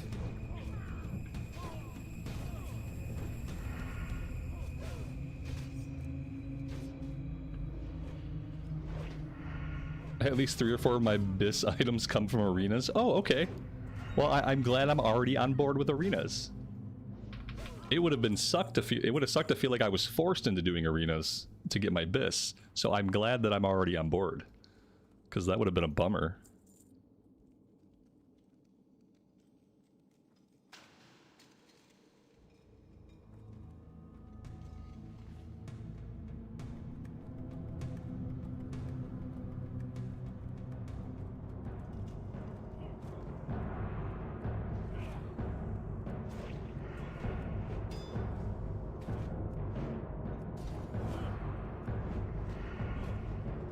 Druids are screwed. 6 of their BIS items come from Arena. Why? I think it would be okay if they did some re-itemization to fix situations like that. You know what I mean? I feel like if they... and they could probably just add some loot to dungeons, or maybe they could tweak some item levels. But I feel like in situations like that, it would be okay for them to do some retooling. Nobody needs BIS. Yeah, of course not. But people want it. It is sought after. What happens is, like, you'll take a person that was never going to go get BIS, and you'll explain to them that to get BIS, they have to do something they don't want to do, and they'll be angry about it. Even though they never intended to get their BIS items anyway, once you tell them that they can't get it the way they want, then that's going to upset people, right?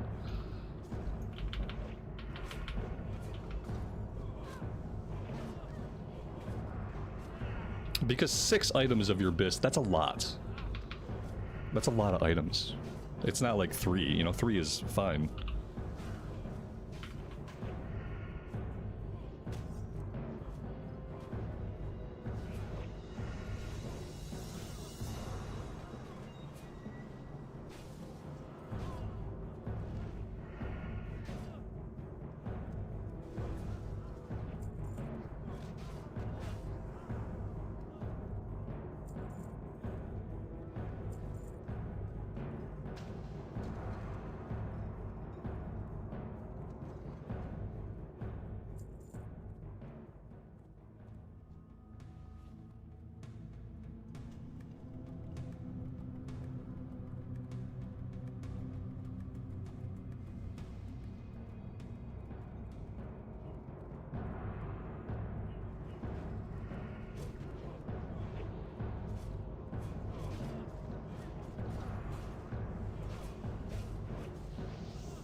I'm trying to switch off of the people. When I pull threat, I try to switch off of them, but it doesn't seem like he ever really gets aggro back once I pull it off. Maybe I'd be better off just killing the things that I pull aggro on. All right, there's the item we needed.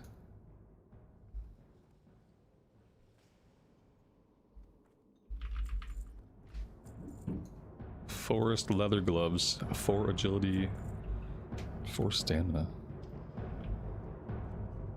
Oh, what do we got here?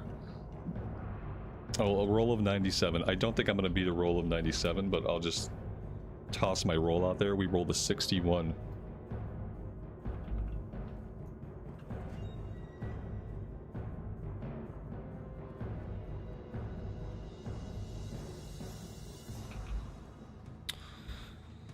Okay, I guess we're done. Are we done? We're done. That's it. We're gonna do at least one more run. Obviously not with this group.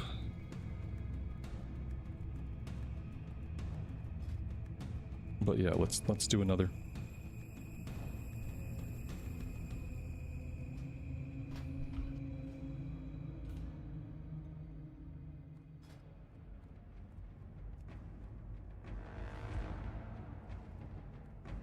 See, we didn't get all the kills we need.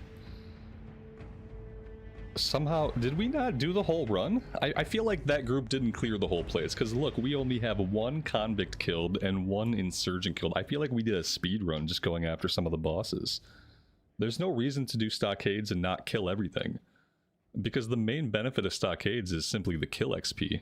It's like the kill XP per minute is really good. But so to not kill everything is kind of silly. For phase 1, the rogue has 1 arena item. It's the offhand sword. My main is from a blacksmith. Oh, that's nice. So I'll just be able to buy my main hand on the auction house. And that's going to be my BIS for phase 1, like a blacksmithing item? That does seem a little odd. It seems like I'm going to have really good weapons really easily. Let's see. I could probably... I mean, I could start this. Look at this group. They've got 3 warlocks. Who brings 3 warlocks? Dang, that person got into a group quick.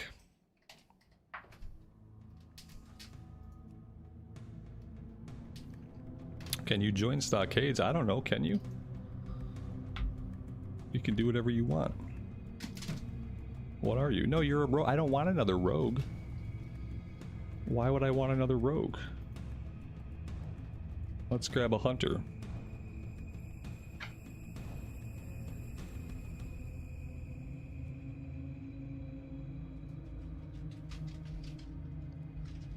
Does blacksmithing pay off? I mean, if you can sell BIS weapons on the auction house, it might. You know what I mean? Endgame professions are something that I know basically nothing about. But I'm hoping to figure some of that stuff out in TBC. The only experience I had at endgame crafting was in TBC. I had a mage, and it had tailoring. And I remember there was a big like cloth cooldown that every day I wanted to make this like certain cloth, and I only did it because I could sell it on the auction house for a lot of gold. And so that was the one time I had like an end level profession that actually literally paid off. As long as I got on every day and I made my cloth and I sold it. They're already in it. As soon as I go to invite these as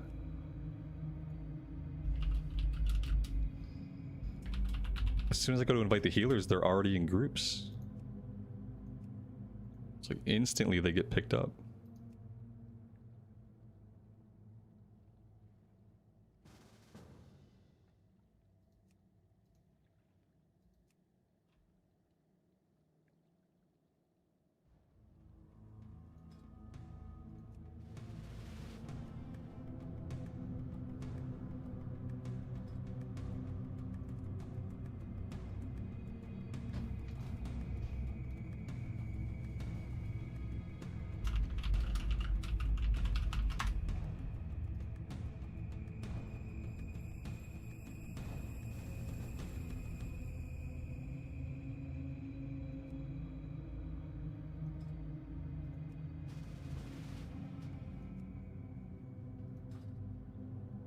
Alright, I think we are good to go. CNET, you can craft my weapon for a price. Yeah, just let me know how much gold. And then I'm gonna need to borrow that amount of gold. So yeah. Let's see, I have 5 gold.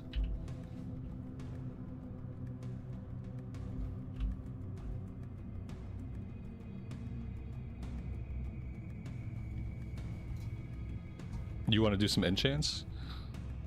I think we got everybody here, I think. Oh no, wait, we got one person in Duskwood. I have a little bit of time.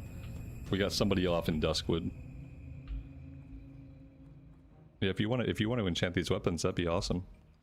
I feel like it's unfair. I'm already doing like so much DPS, and I'm doing it like basically effortlessly.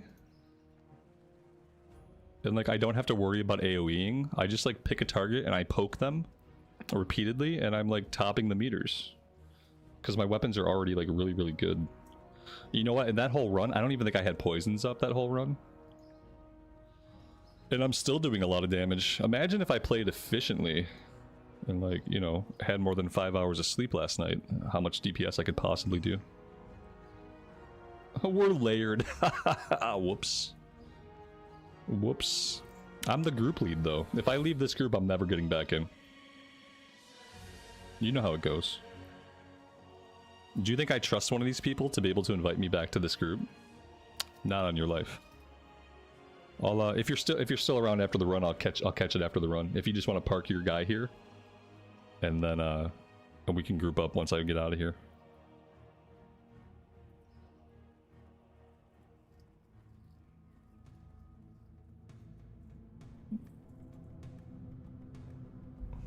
Let's see, is my Duskwood person here? They're all here. Crystal Lake, he's not here. Alright, I'll convert to raid really fast. Okay.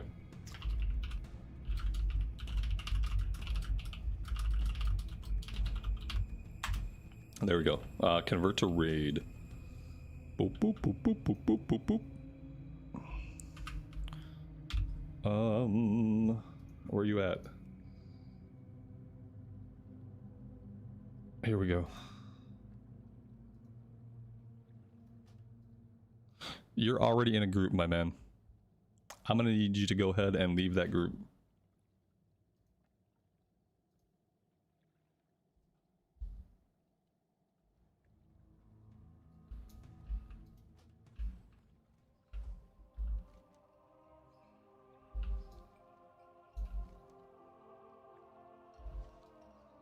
Are we still not in the same phase? Am I just blind? Am I losing my mind?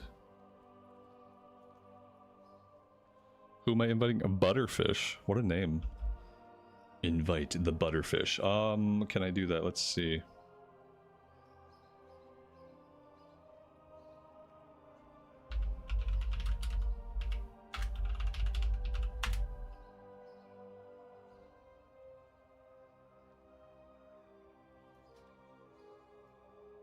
About to raid Stockades.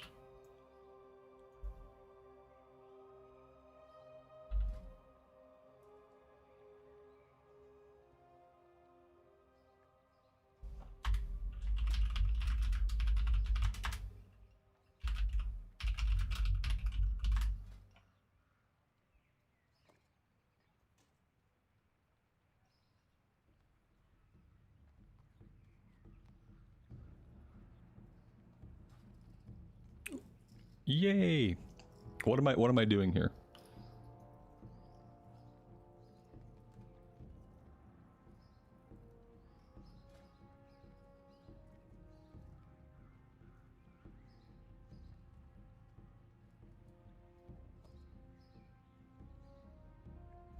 There we go.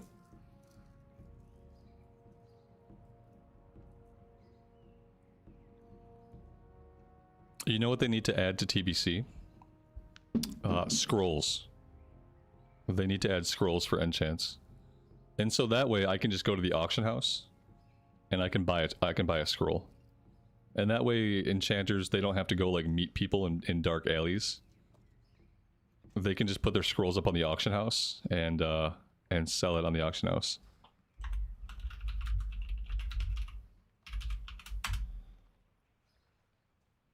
CNET, thanks for facilitating that. I appreciate it. Now get out of my group.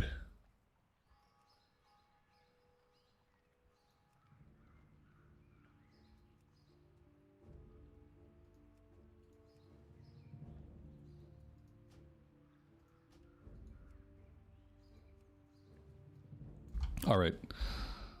Very nice. Very much appreciated. Now we're going to be just an unstoppable killing machine. Now I kind of want to go PvP some people.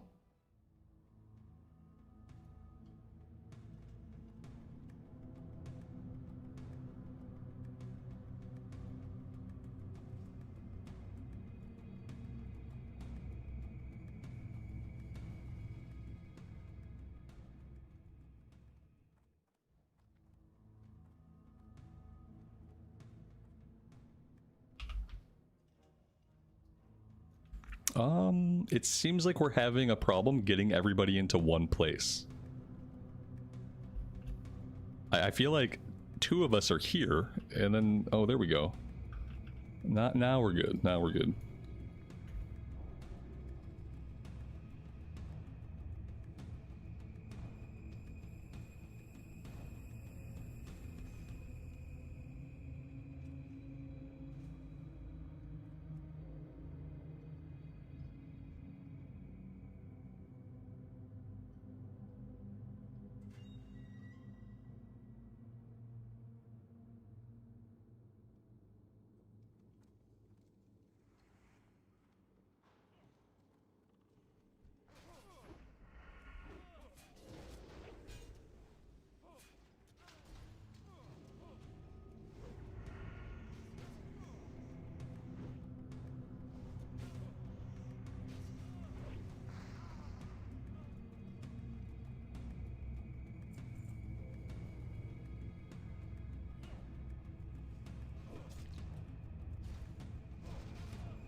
this hunter's gonna give me a run for my money.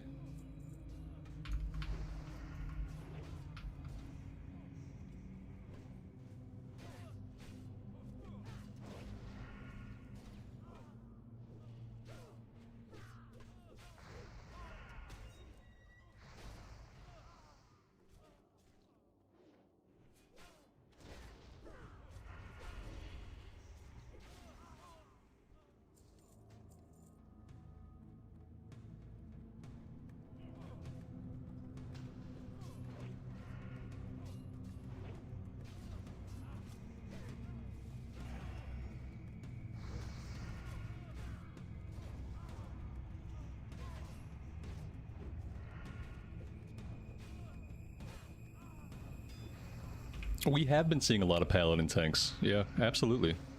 Yesterday, all of our tanks were Pallies.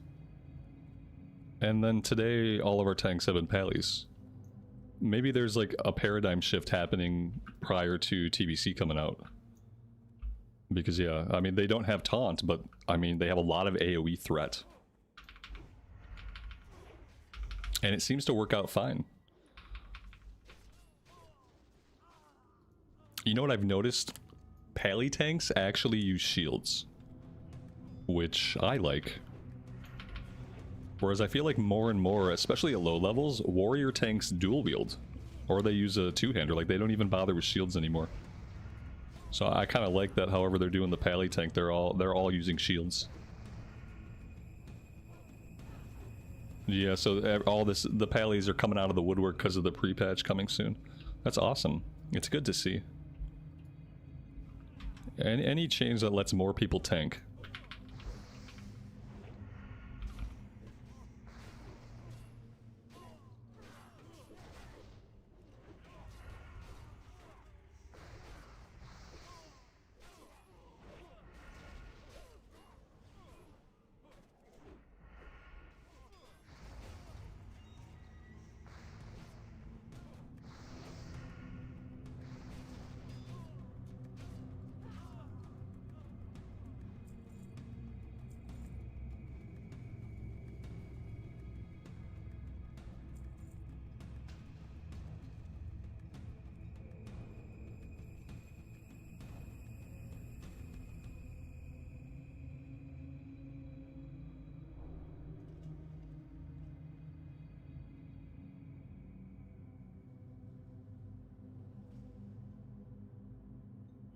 I wonder if they get any utility to kind of help them with their mana issues in TBC.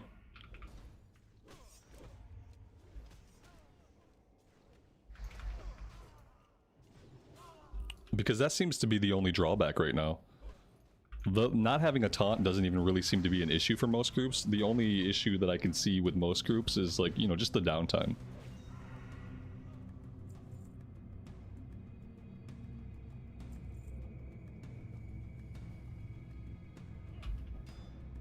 I remember like judging wisdom, like you would judge wisdom and then your melee hits would regenerate mana.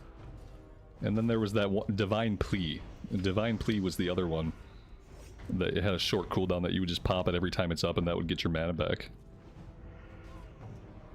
And once you have tools like that, then you no longer have to really worry about your mana.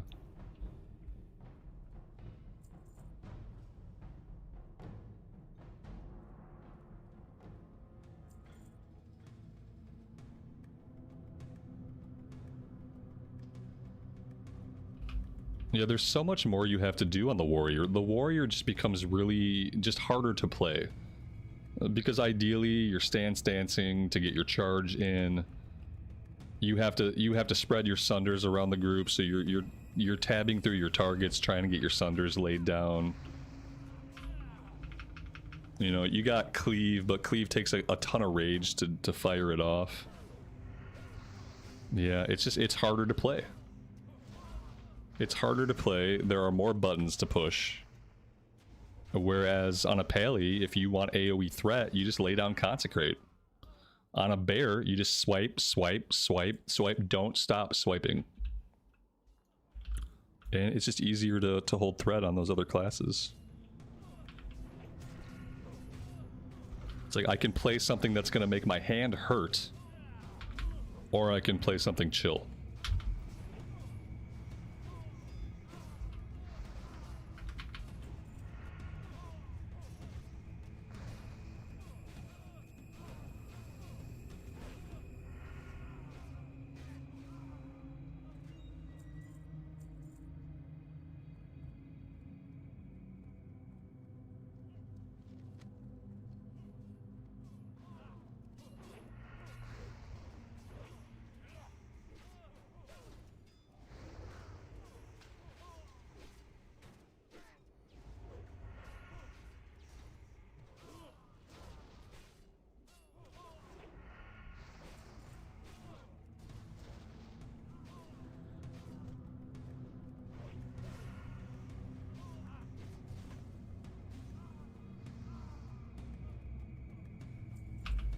Scouting trousers of the monkey.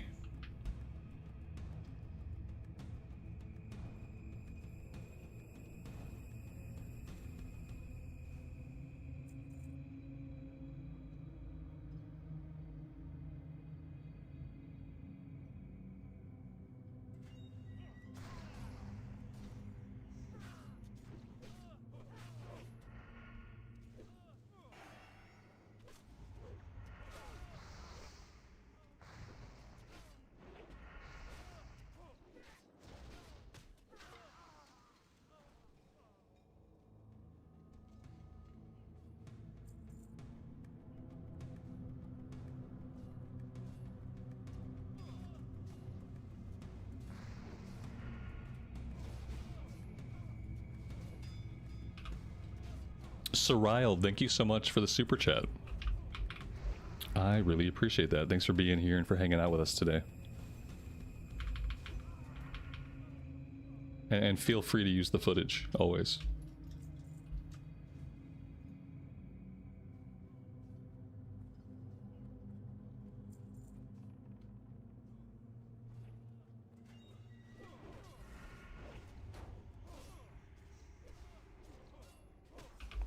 Yeah, Prot Warrior had charge without stance dancing. Exactly.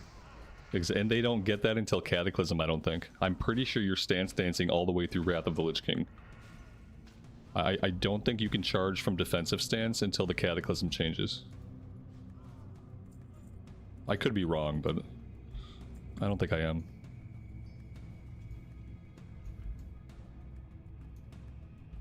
Thunderclap holding threat would be nice, yeah. Because that's all you really need.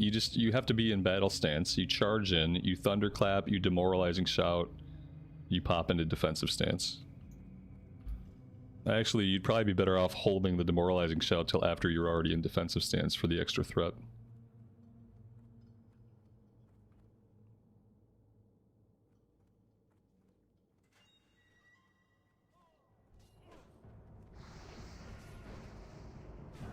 Just a lot more to think about and a lot more to consider than the other tanks.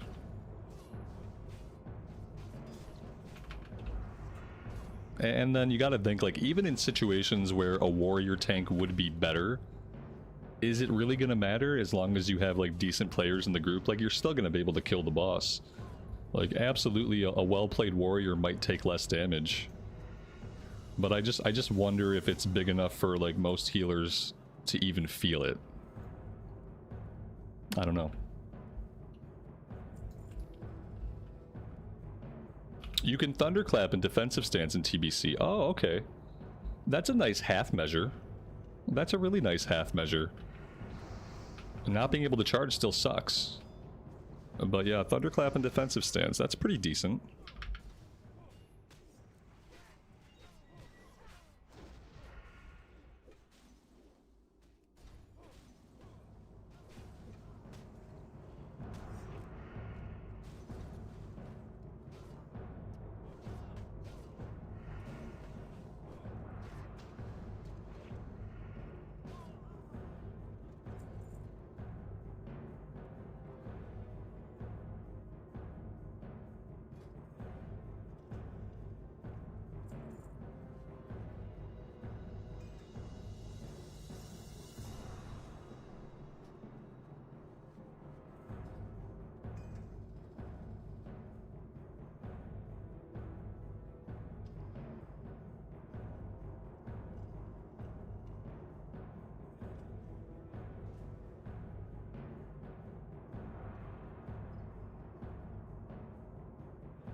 I'm waiting at the wrong door. Yep. I'm like, where's the tank? When's he gonna pull? Oh, he went into the other room. Very good.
Arms warriors are really good in PvP. I hope I enjoy PvP. That would give me a reason to have a DPS warrior.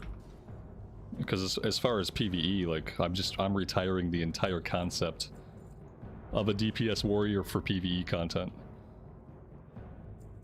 But if I can get into like arenas and stuff, then I would have a reason to have a DPS warrior.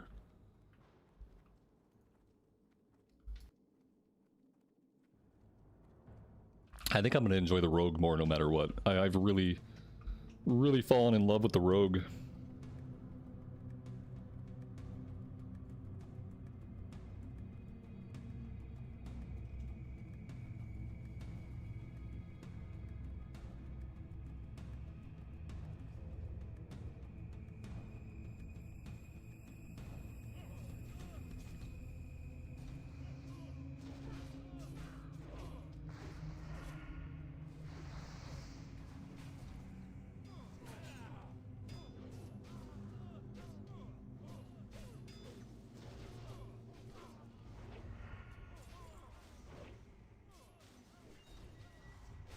In TBC, you wouldn't be asked to tank. Oh, I don't know.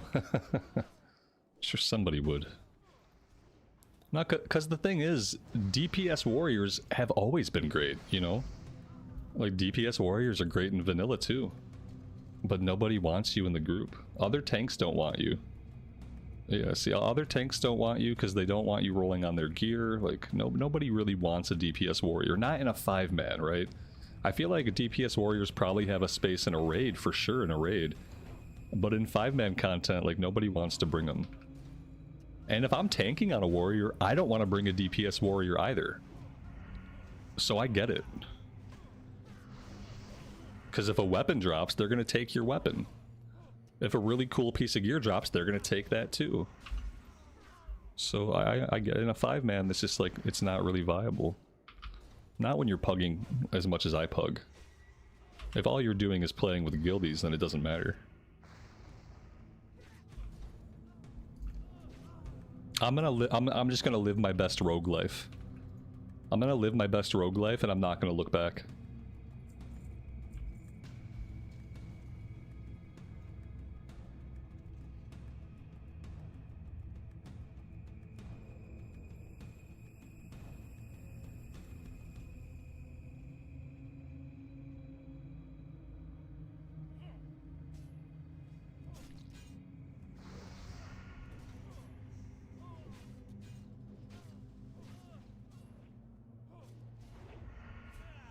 And this way works better because besides weapons, we'll never be after the same gear. Aside from weapons. And then in that case, I call dibs on all the weapons.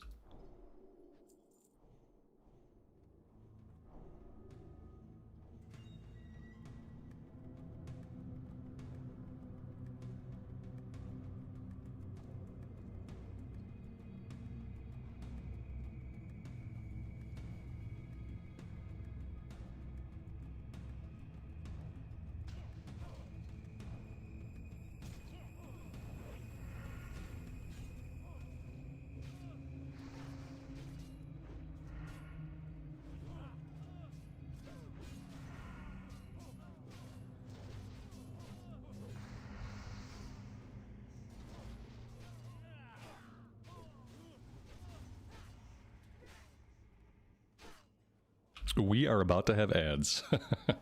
I was not going to follow him into that room, though.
I miss you too, CNET. Thanks for being here and hanging out with us. It's just because I don't stream anymore, that's all.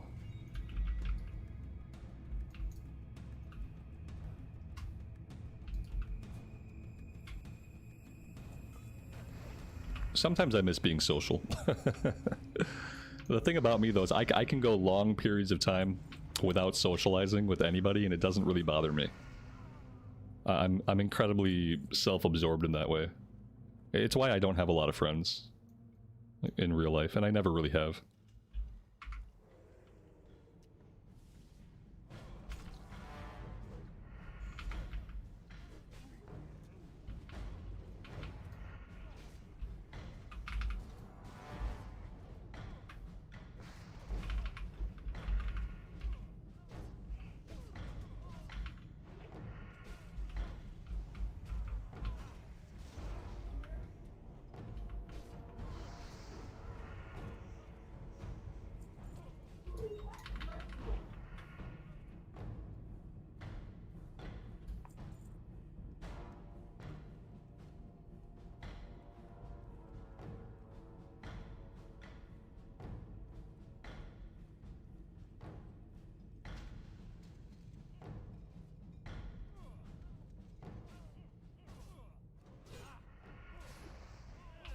This hunter is still beating me, but... Oh, he has multi-shot. Yeah, he has a little bit of AoE, doesn't he? That's probably why he's pulling ahead of me. We're pulling really big groups, and he has that one AoE button that I just don't have.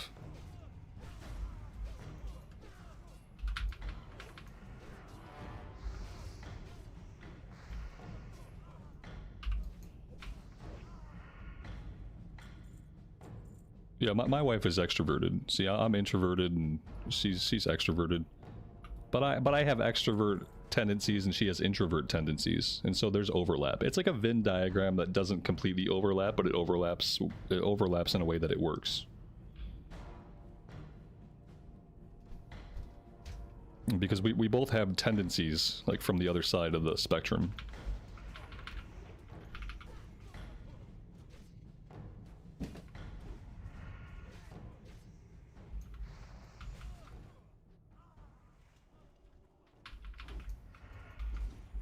But basically, like, whether or not you're an introvert or an extrovert really boils down to, like, it boils down to energy. Like, true extroverts, they gain energy from going out and from socializing, right? They feel like they're being energized by social interactions. And if you're an introvert, even if you like socializing, if you're a true introvert, you have to spend energy to socialize. You don't fill your battery, you use your battery to socialize. Whereas an extrovert, they refill their battery by socializing. And it's almost like it's just completely different, right? It is such a big like difference between humans. Whether or not socializing costs you energy or gives you energy is like a momentous difference in how a person interacts with the world.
Yeah, oh yeah, it's hard to understand. It's hard to understand unless you like can lay it out very plainly. Like you really have to like explain. It takes like the analogy of like the energy in the battery does it for most people, and then they start to grasp like what you mean. Because they'll be like, oh, so you don't like socializing? It's like, well, no, it's not that I don't like it. I do enjoy it when I have the energy to do it. when I feel like I have excess energy, then socializing is great. I'm a human being, and I like the company of other human beings sometimes. Just not all the time, and just not too often, and just not for too long. Careful. The Alliance. Did I ever felt like being with an extrovert, I have to compromise by being out more than I would like? No, not in a way, because like, honestly, if left to my own devices, I probably wouldn't socialize enough to be healthy. You know what I mean? Because I can get stuck in like ruts where like I won't socialize or go out or do anything for a long time.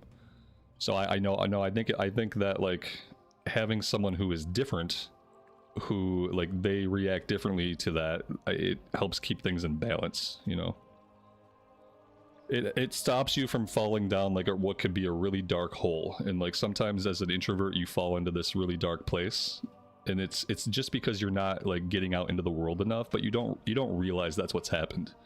You start to attribute the darkness to other things in life, when really you just need to get out, touch grass, talk to people, etc.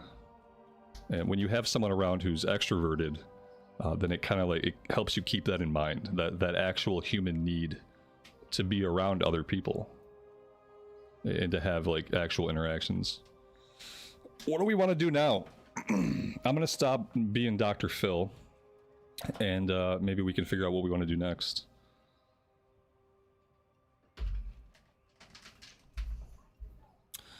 Kind of tempted to do another run to get the level, because we're pretty close.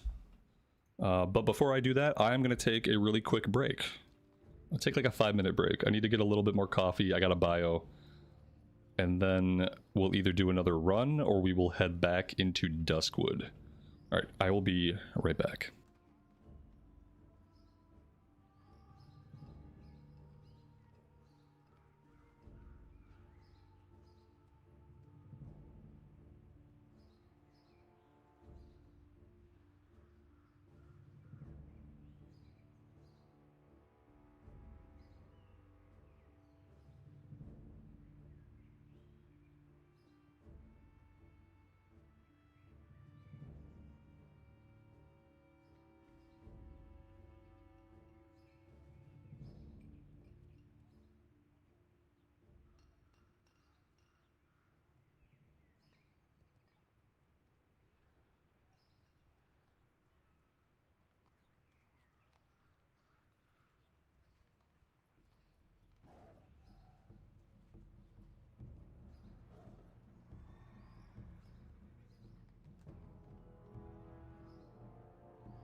Alright, we are back.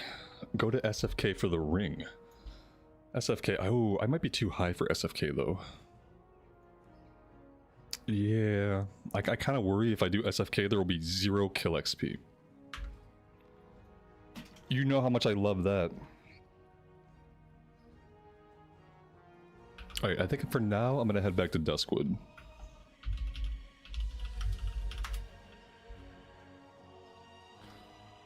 You know what? There's a couple of things that we need to do in Stormwind before we head out. I need to get the seasoning salt, and I need to buy a bronze tube off the auction house. So let's just slow our roll, and we'll go take care of that first.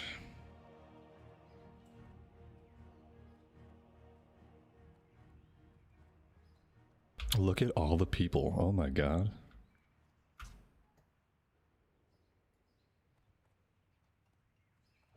If the midnight pre-patch comes out and people leave classic TBC, I'm gonna be so sad. I'm already not happy about how the 2 pre-patches are kind of like they're gonna overlap. Does not make me very happy. Bronze tube. There we go.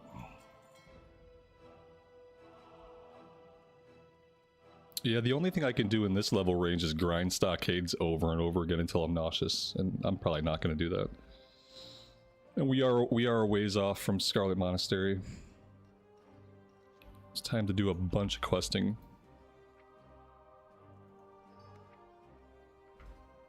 You're warning the guild off. She's like, listen, if I see you logged into retail on the 20th, you're losing your officer status. That's it. You're done. Yeah, definitely there should be ultimatums laid out. Just like, I don't even want to see you guys logged into retail.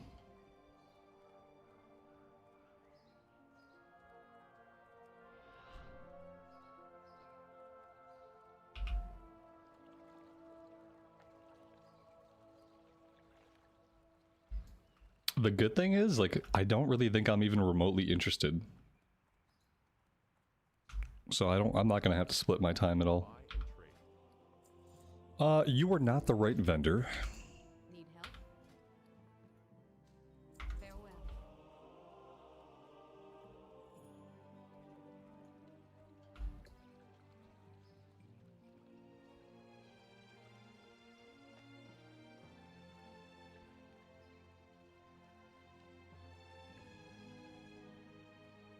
Like, I caught one of the recent cinematics.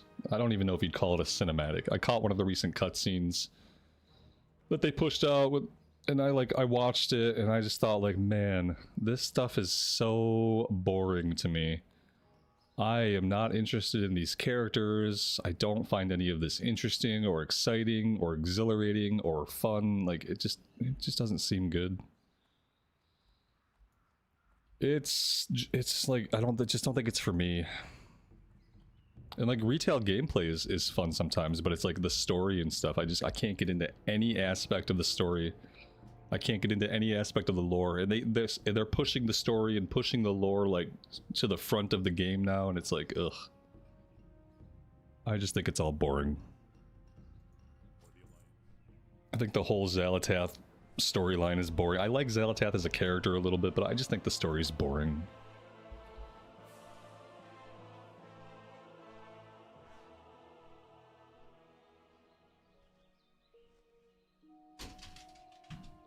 Yeah, I still haven't even purchased Midnight. This is as close as I've gotten to a retail pre-patch without purchasing the expansion, and I don't know if I'm going to, because it's a lot of money. If it's 90 bucks. I don't think I'm going to spend the 90 bucks. I think for me, I think I want to wait until the World Soul Saga is over. Like, I just want to kind of like not even think about retail at all for the next couple of years. And then whenever the World Soul Saga ends, whenever they revamp Azeroth and they kind of like, I don't want to use the word fresh start because it won't be a fresh start. But whenever they just remake the world and kind of redesign the game a bit and get back to it feeling like, you know, a little bit like it used to. If they ever get to that point, then maybe I'll come back and check it out.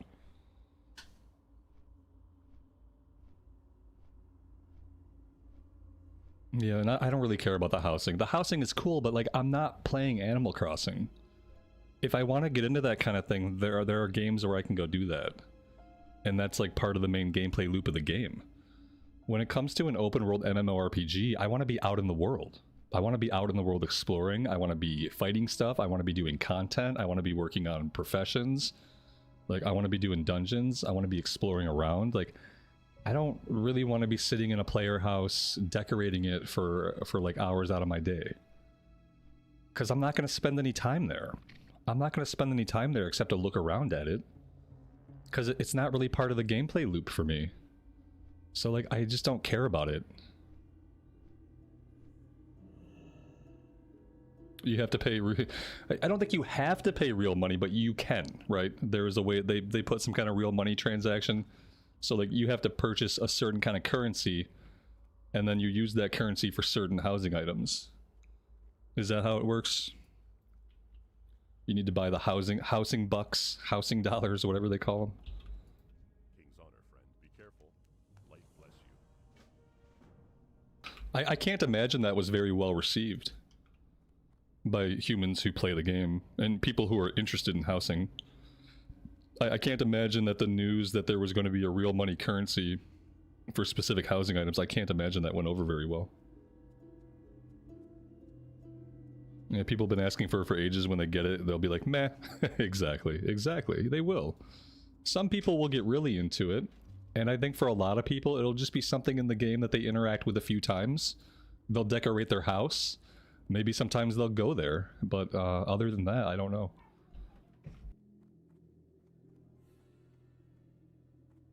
Yeah, for the best items, you'll have to buy the currency. Probably. They'll definitely lock really cool stuff behind a paid currency. I don't know how they got away with it.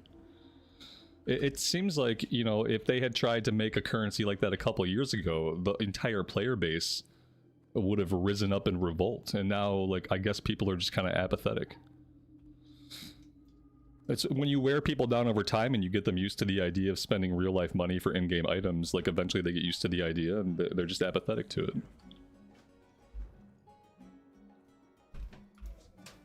It's probably going to make Blizzard a ton of cash. Be careful. Yeah, the $90 Brutosaur, right? It's going to make them a lot of money. I hope they put some of that money towards Classic Plus. If they put some of their ill-earned housing currency money towards Classic Plus, I guess that'll be okay with me. Maybe they can actually hire some developers, you know, to work on the game. That'd be a good start. Good day to you.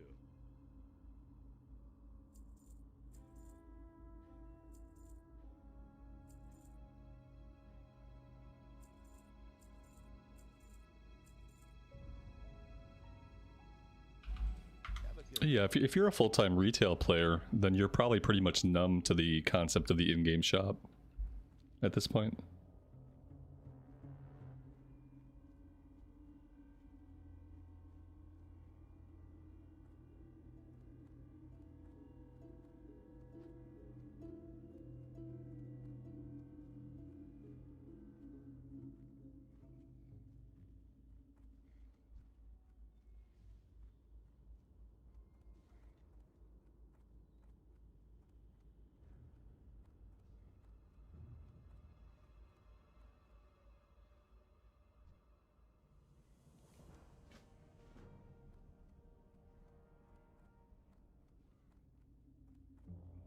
Oh my god, no.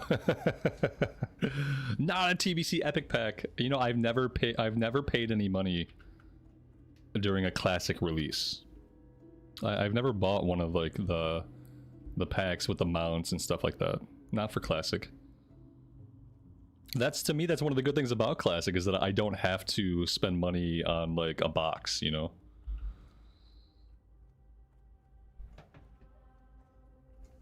The boost would be nice, but what am I going to use a boost on? Yeah, they get my subscription and nothing else. Right, and that's the good thing about Classic, is that you have that choice.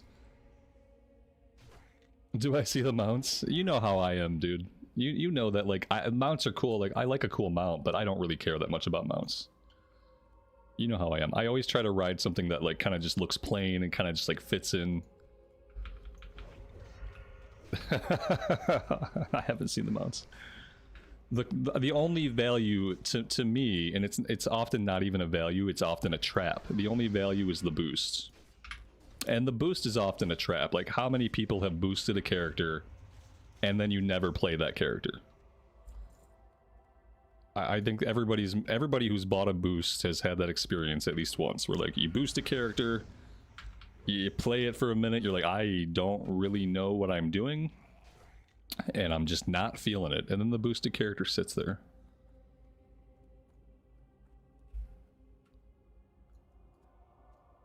We're looking for an insane ghoul. Totally different than the sane ghouls that usually hang out here. This guy's completely nuts.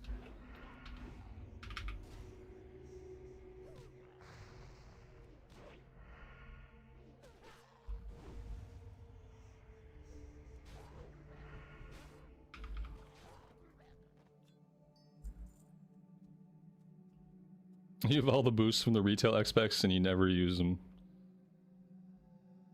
Yeah, I mean, because to me, like, if I want to play a class, I want to level the class.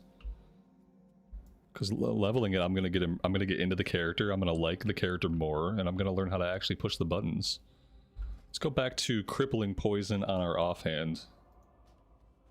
Slow these guys down.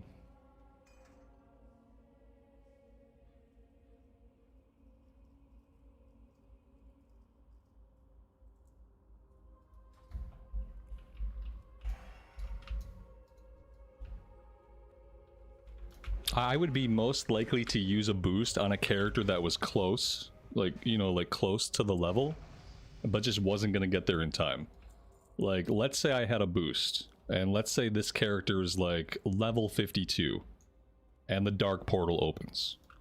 If this character was level 52, and the dark portal was opening, and I had a boost, I would just use it to boost this character to 58. I would literally rather use the boost to cut out levels 53 through 58 than to ding a fresh level 0 that I've never played. Because then I know I'll never play that fresh character, but, you know, a character that I've leveled to like 50 or so, like, I'll play that character because I've already been playing it for 50 levels. And so, but even that's kind of a waste of a boost, right? But that's how I'd be most likely to use it. I would be most likely to use a boost on a character who was at the cusp.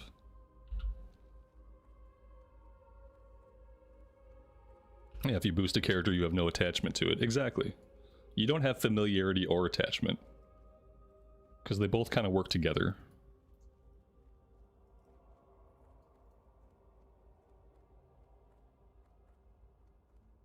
And then since you don't have muscle memory and like reflexes for the class, it's hard to get to a point where you feel proficient with it.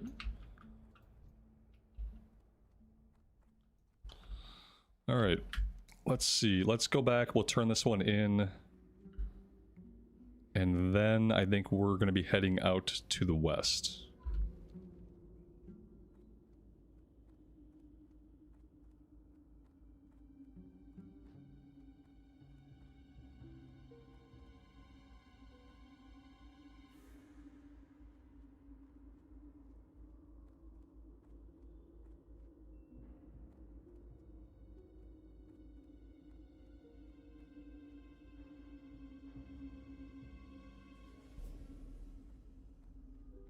And when you boost a character, correct me if I'm wrong, but when you boost a character, it doesn't boost professions anymore, does it?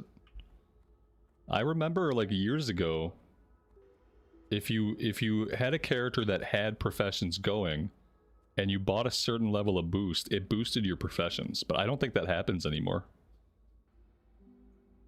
I don't think it happens anymore, and that's a bummer too, because then you have a character, their level cap, and they have no professions. Like, what good is that? I mean, I guess if you have a main that has professions that you want, then it's fine, but yeah, like...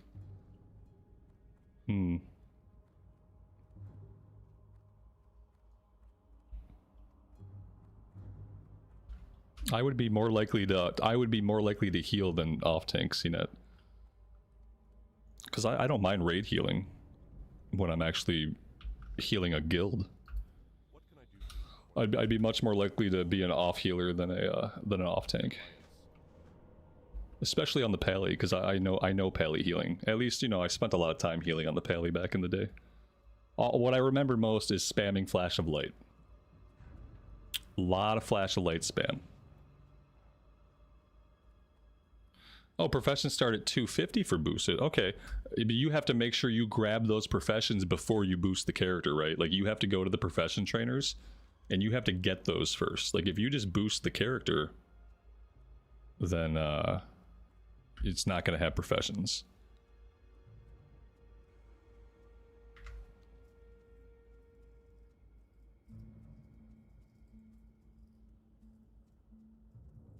Beast Mastery Hunter.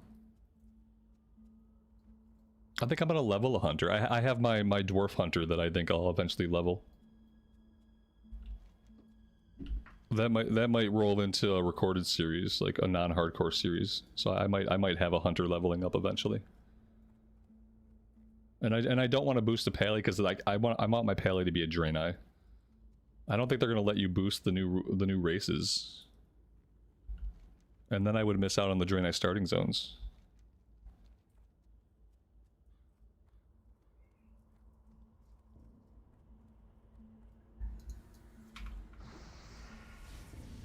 Well, how many hunters do you think you need? Just make a raid full of BM hunters. BM hunters, have them all put their pets on taunt, and then you don't even need a tank.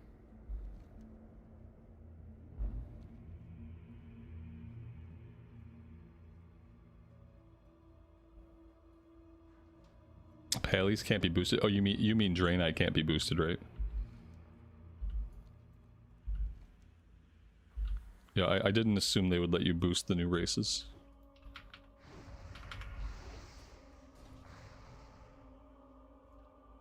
Because then that's all anyone would do.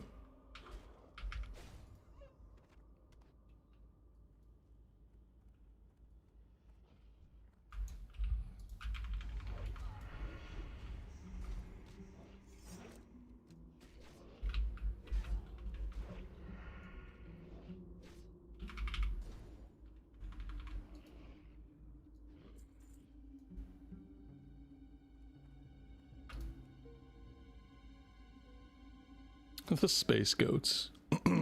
they're yeah, I mean they're more like demons, but they did come on a spaceship. That's where they went wrong.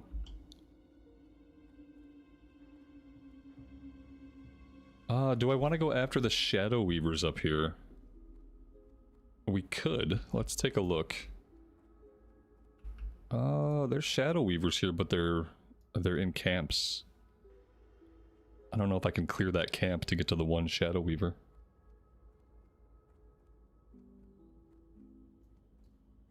Make sure you tell everybody no more rogues. Two rogues sounds like more than enough rogues. Also, I've called dibs on all the weapons, so make sure the other rogue knows that too. In fact, the other rogue they might just want to reroll as a hunter. That'd probably be their best bet.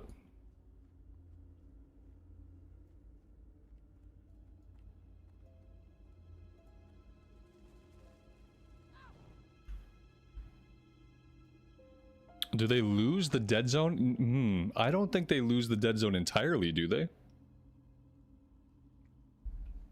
I didn't think they lost the dead zone entirely until Cataclysm. I knew they reduced it a couple of times. Yeah, so, well, that's what I'm saying. We're already going to have to roll off on weapons. You should just tell the other rogue to roll as a BM hunter. I'm sure they'll be fine with that. If not, just kick them. I jest.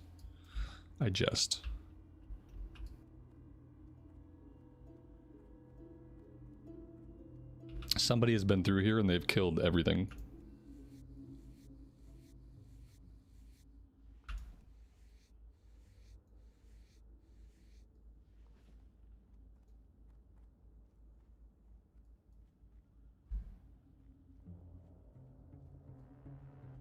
There you go. See, yeah, the other rogue should boost a hunter, right? That's the solution. They're the ones that need a boost, and they should just boost a hunter. And then there will be only one. It's like the Highlander. There may be only one rogue. And I'm playing a dwarf rogue, so I'm the best rogue that there could be.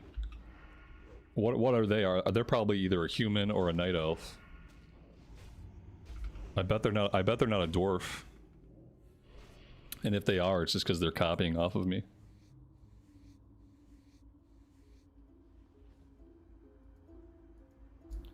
I have enchanted swords. I do have enchanted swords. Yep. Fiery weapon on both of them. Gnome rogues are cliche. A gnome rogue is too cliche.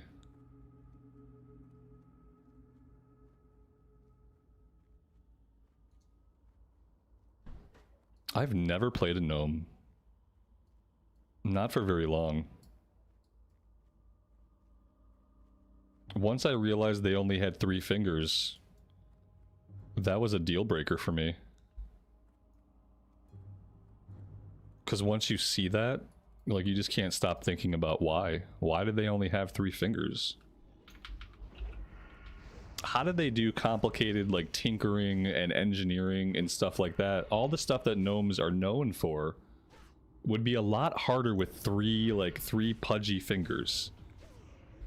Engineering takes, like, detail work, oftentimes. It's hard to do detail work with 3 fingers. I would think. I've never had just 3 fingers myself, but I can speculate that it would make things like tinkering and engineering harder to accomplish.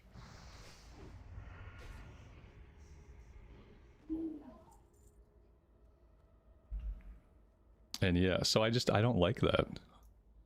And it took me 2 decades to really realize that they only had 3 fingers. You know what the weird thing is? I think they have a normal amount of toes. How weird would that be if they had 3 fingers but 5 toes? Someone needs to go check. Someone needs to go take off their gnome's boots and tell me how many toes they have on each foot.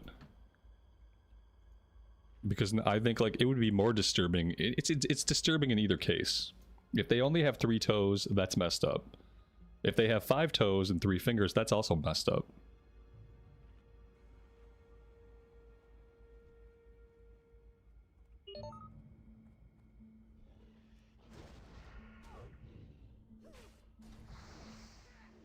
I need to set my Hearthstone back in Stormwind so when we get the warning for the Onyxia buff, I can hearth back and we can grab the buff.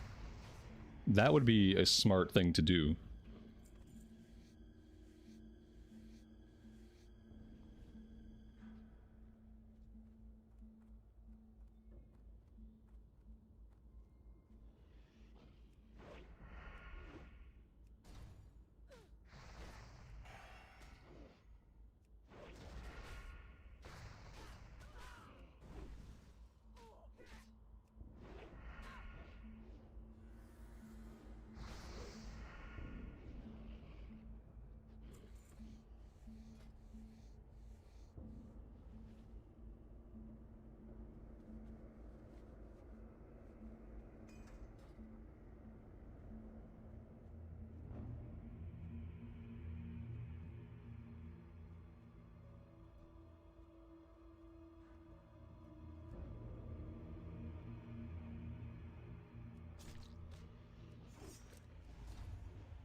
Yeah, the poison buff is hard for me to track because it's not just the time that we have to track, it's the number of charges.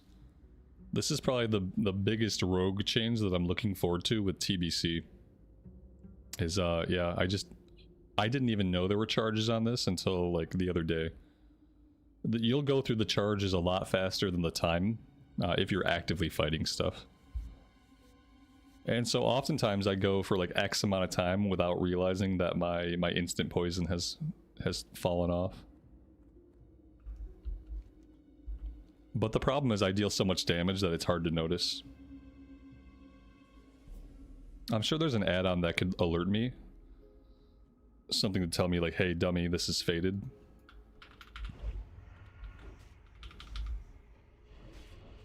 But I could just wait till the TBC pre-patch, and then it won't be a thing anymore.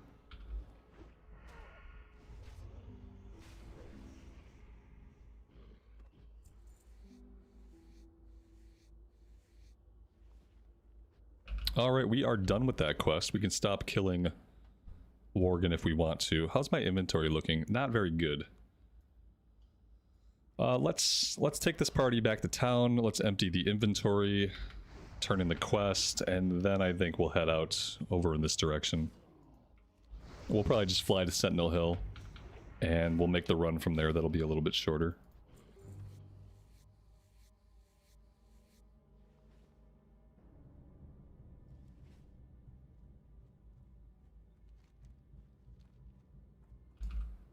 Yeah, exactly. Fiery weapons blowing everything up anyway.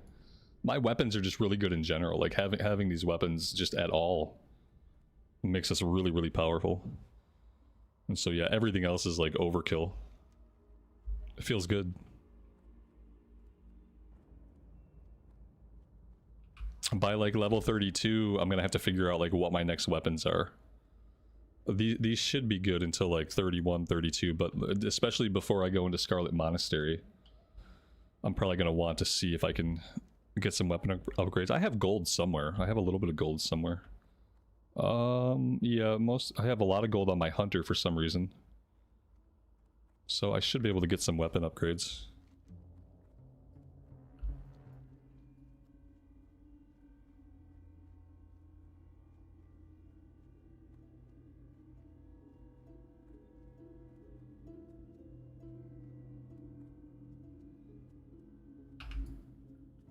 CNET, you're such a pale man. I don't know what I did to deserve you around here, but I appreciate you.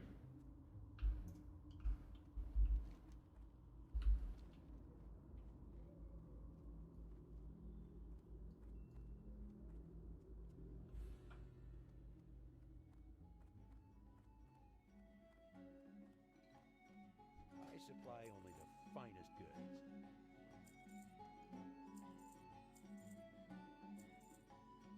Spider Ichor. I don't need Spider Ichor, I don't think. Maybe I do.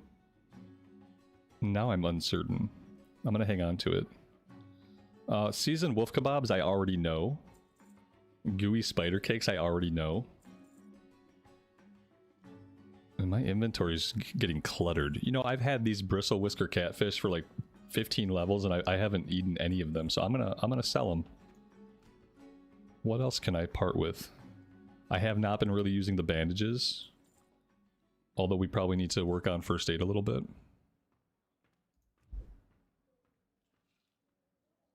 See you later.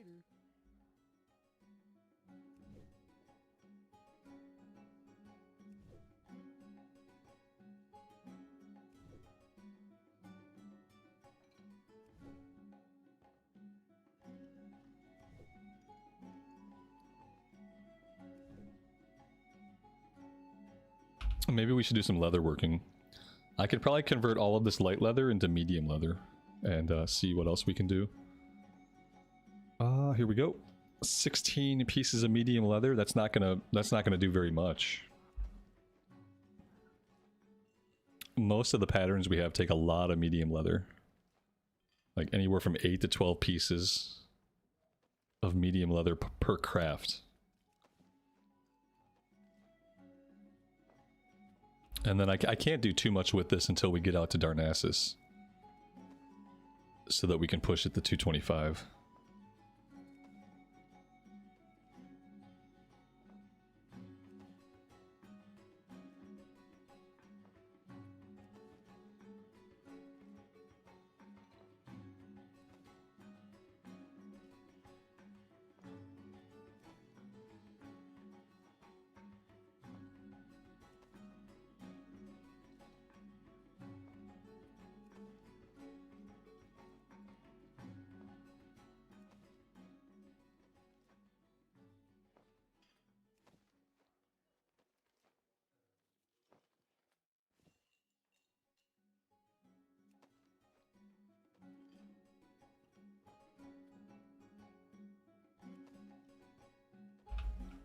When will I continue the Dwarf Hunter campaign? Don't know.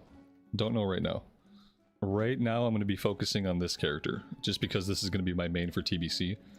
And I think when I do pick up the Hunter, though, it's probably not going to be a hardcore character anymore, because I would like to have a Hunter in TBC. And unfortunately, the hardcore servers are not rolling into TBC. So I think I will play more of the Hunter, because I would like them to be my ranged alt. It just isn't going to happen right now. Sometime in the future, TM. You need something?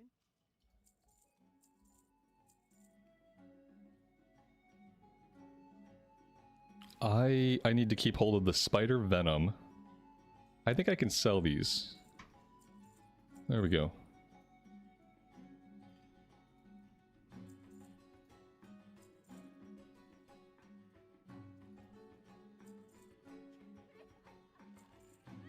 That looks better.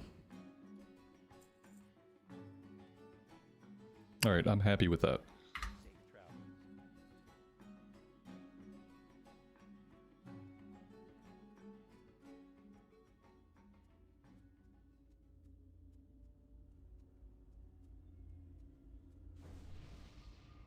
Well met. Be careful. Light bless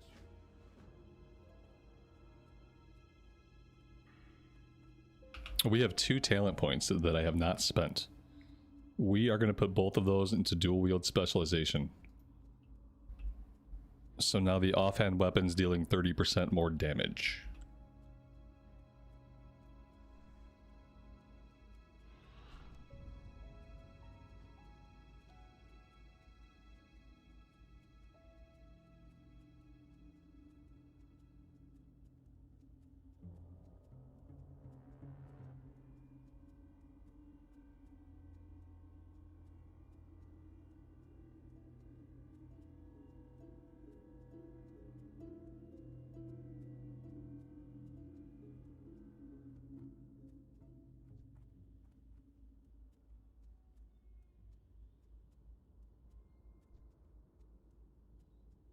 Well, they fought valiantly, but they were only level 30.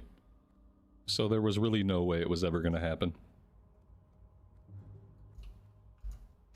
Another victim.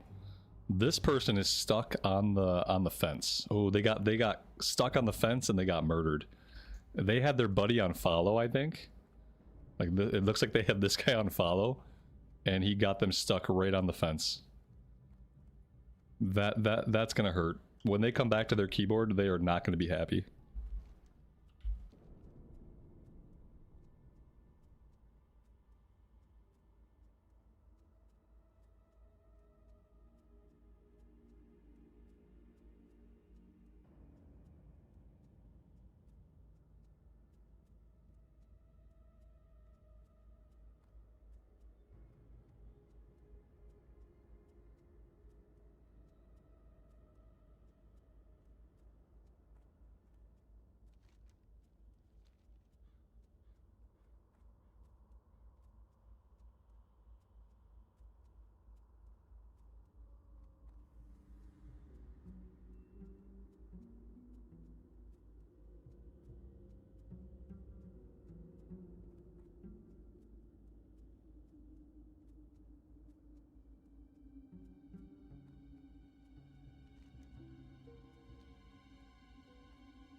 Alright, so we're going after skeletons up here.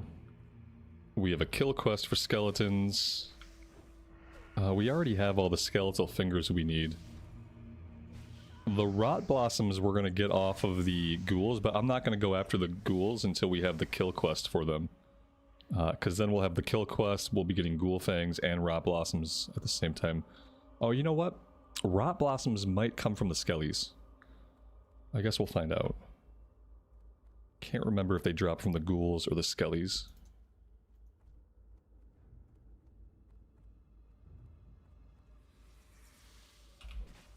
The Cajun Predator, I appreciate that. You as well.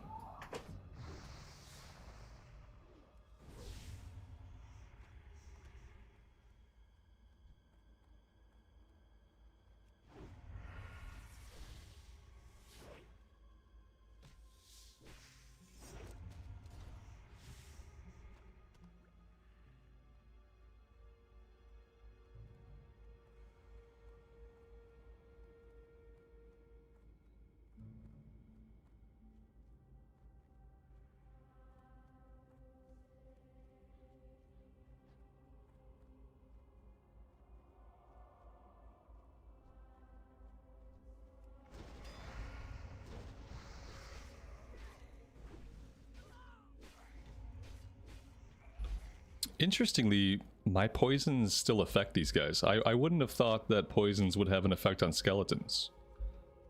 But at least the crippling poison still went off.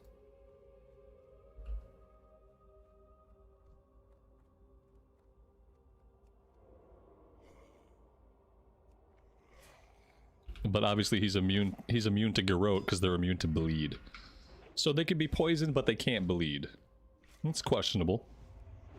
Very questionable. Karen, have a good rest of your evening. We'll see you next time.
David, welcome, buddy. Thanks for joining us. Even if you're late, it's okay. I'll forgive you this time. Just don't let it happen again, though, okay? I jest.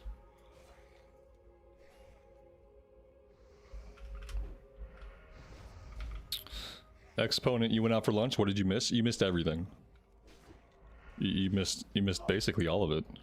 I'm not sure exactly what it was, but I do know that whatever you did miss, you missed it all. We did some Stockades runs.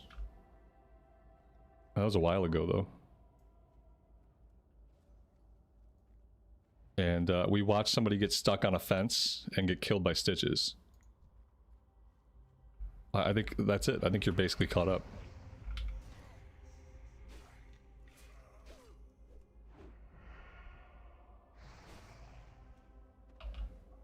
You see, yeah, it's the name thing, right? I'm never going to know people's names again.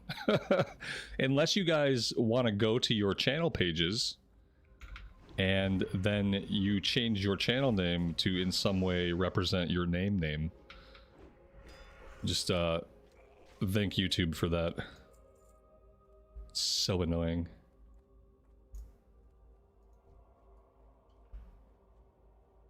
As much as I'd like to, it's like my option is like I can keep an Excel sheet of your guys' current names correlated to your previous names, but that's not going to help. I'm still not going to remember.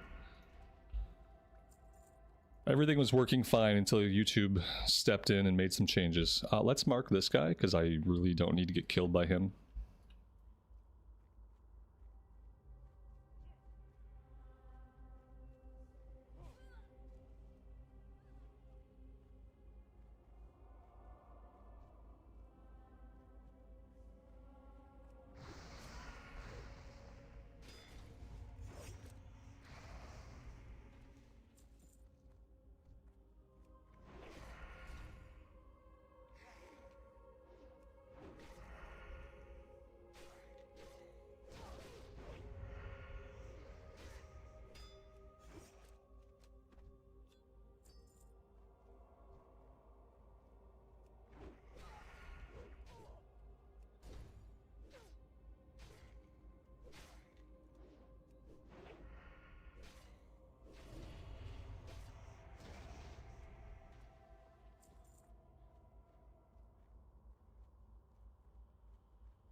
We have a lot of abilities to train, but none of these are really abilities that I use. Oh, Cheap Shot would be good, because Cheap Shot, that gives me 2 combo points out of stealth. So yeah, I do need Cheap Shot. Because I can use that out of stealth with swords, and it gives the 2 combo points. But it's like the rest of those abilities I don't really use. Ambush I don't use. Mind-numbing poison must be for casters. Kick rank 2 would be okay. I mean, kick rank 1 is working perfectly fine. Backstab requires daggers, which we're not going to be using. Feint. Feint would be great. Robert, training feint would be good. We should do that. Rupture I don't use. Oh, instant poison rank 2. Okay. I guess I didn't realize there were going to be ranks of poisons. Deadly poison rank 1.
We picked up an old history book. It said we can't carry more. We must already have one.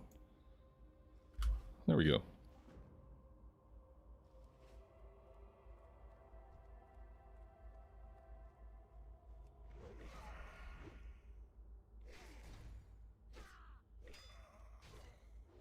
Lisa, good afternoon to you and welcome to the stream. Thanks for joining us today.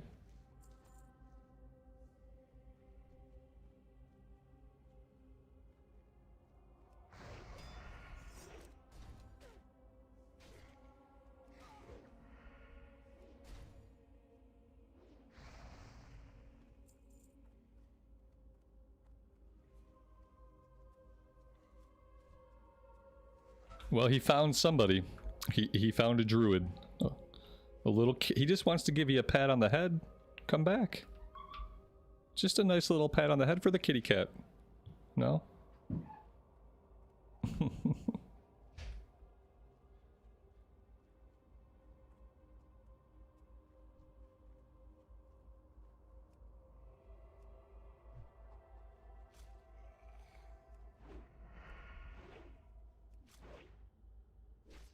It's that feline swiftness, that's why he got away.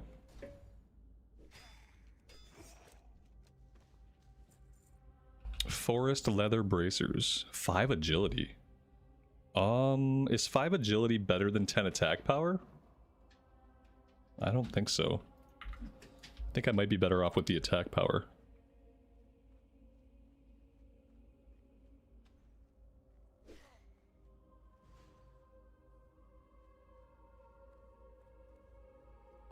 You think the agility is better? Let's take a look at the character sheet. Okay, so we're at 265 right now. 234, 265, 234. Yeah, the attack power is better. Okay. Cool, cool, cool.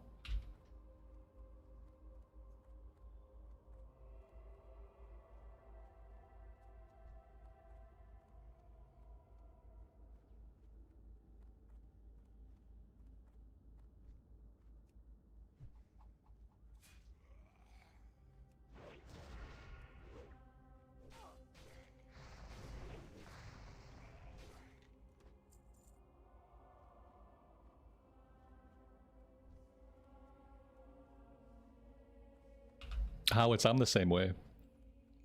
A druid's a fun class to play feral, but yeah. Never getting to look at your character or see like your gear progression, like how it looks. Kind of sucks. The only druid that I ever played for any real length of time was a healer.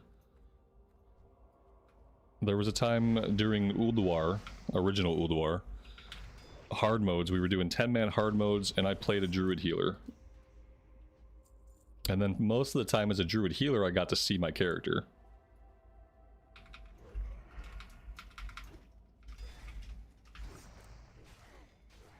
Unless I was a tree. I can't remember if that was an arrow where you stayed a tree or where the tree was a cooldown. I might have been a tree. That was probably even worse than any of the other forms. No, the moonkin form is the worst one. But the tree form is up there.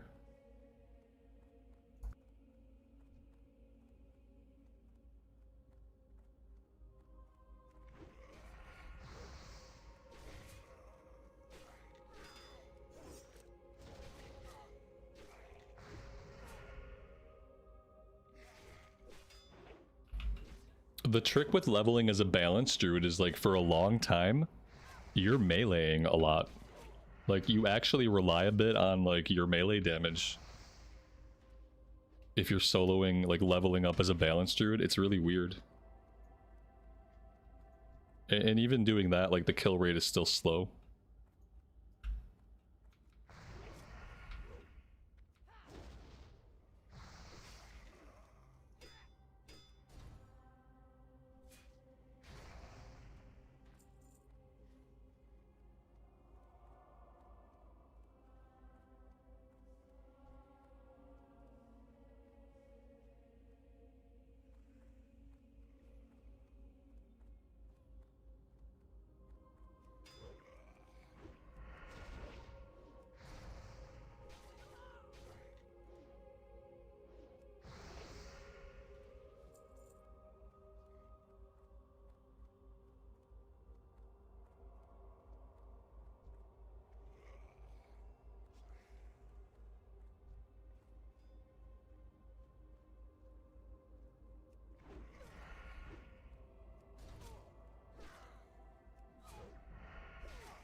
If you really want smooth leveling, do full discipline. And do like a discipline priest with a good wand. It's like, that's just really, really smooth leveling. So you can basically do it so that you never go out of mana. With Spirit Tap, as long as you're fighting stuff that gives XP, you're never going to go And then you're getting a lot of your damage from your wand. And you're never taking damage because you just power word shield yourself. Staff of Horrors.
We need 2 more fiends. I feel like we've been killing a lot, but we've been killing a lot of horrors.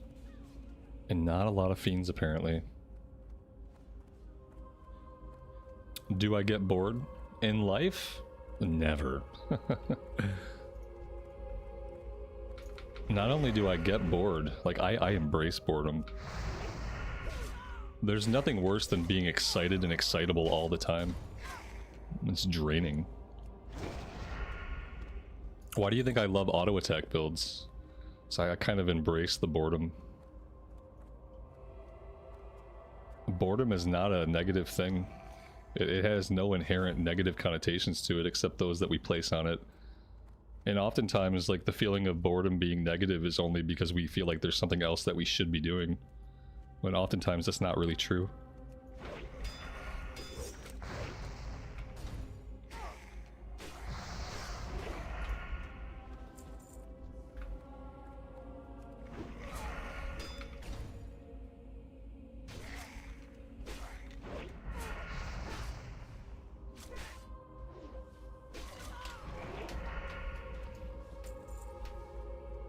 Yeah, like what I look for in WoW, like the reason I play so much Classic and love Classic is because innately it's just relaxing.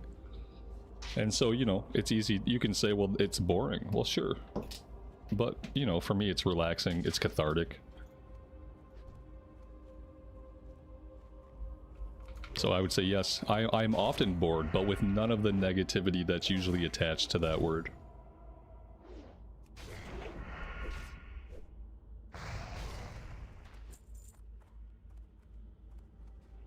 Alright, we are done here.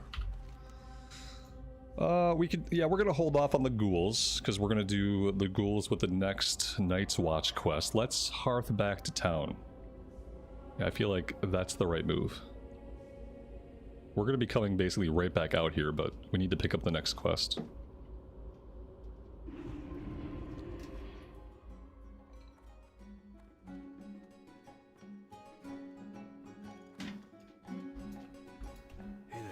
Yeah, you can't force things. There's no forcing things, you know.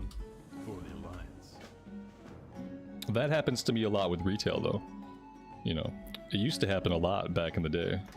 I'd get the before Classic. It was really hard for me because I would get the itch to play WoW, just like you describe. I would fire up retail, which was the only option at the time. I would open my world map, and I'd be like, nah, and I'd log out. But for me, Classic checks all the boxes.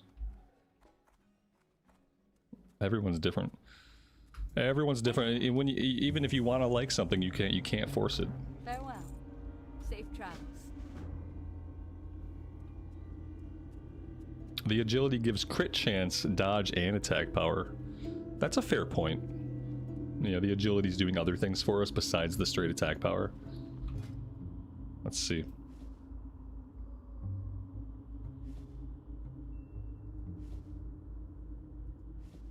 Yeah.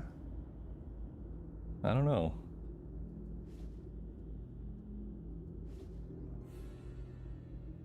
Yeah, I'll keep the attack. It's such a slight difference that I don't think it matters very much.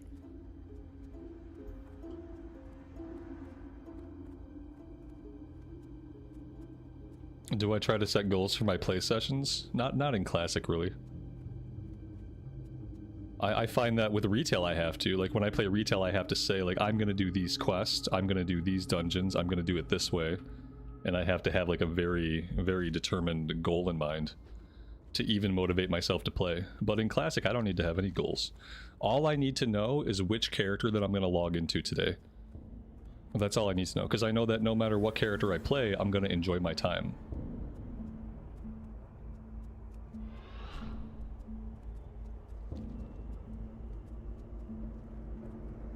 But that's basically it. Just what character am I going to play and what zone do I want to be in? It's really all you have to think about. We could try to stop here and do the Dark Runners. I feel like we might be able to get away with it.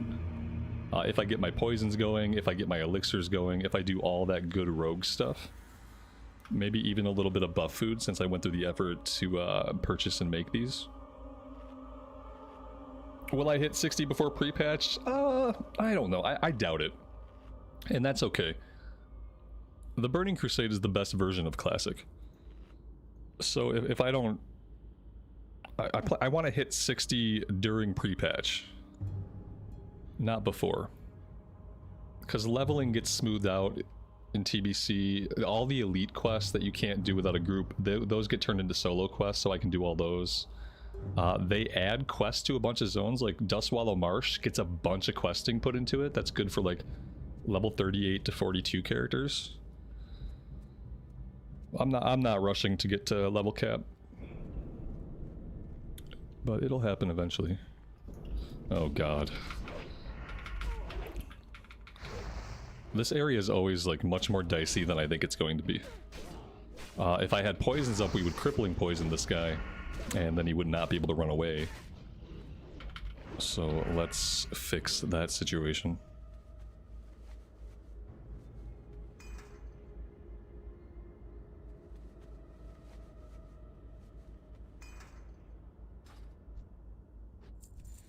And I have to remember that it's Classic and I can skin these guys.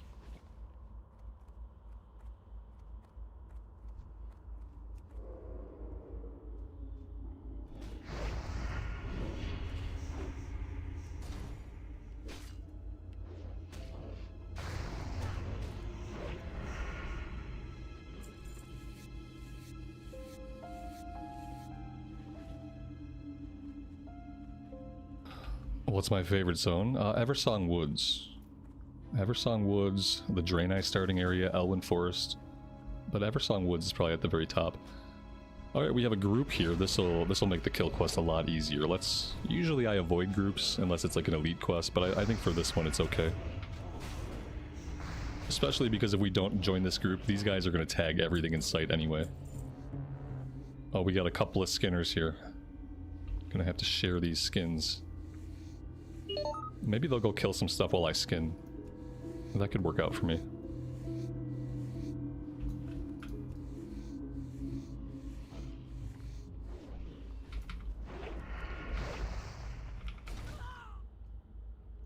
Yeah, Anniversary Realms are really popping off right now. Because the TBC pre-patch is coming out on January 13. And everybody that was playing Mist of Pandaria, like a lot of those people got sick of Mist of Pandaria Classic. And so basically everybody who's interested in Classic right now, they're all on the Anniversary Realms, kind of waiting for TBC to come out. It's a good time to jump into the game, because yeah, it's very active. Tons of people in the world, tons of people doing dungeons. Definitely a good time to jump in. Alright, these people have left me. They've run off. They've left me here, so we'll drop group.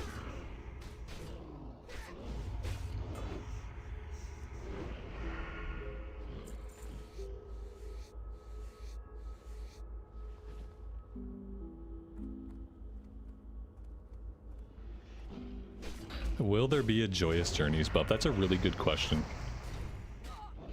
If I had to speculate, I would say probably not. I think if they were going to do a JJ buff, they would do it before pre-patch. So we definitely won't see one during pre-patch. And if they were going to do one, I would say they would do it like maybe the 2 weeks prior to pre-patch. I hope they do, you know, I would like them to. But I just don't think they will. The first time they ever did a Joyous Journey buff, TBC had been out for a while. I think we were somewhere in the middle of TBC Classic the first time they did a Joyous Journey buff.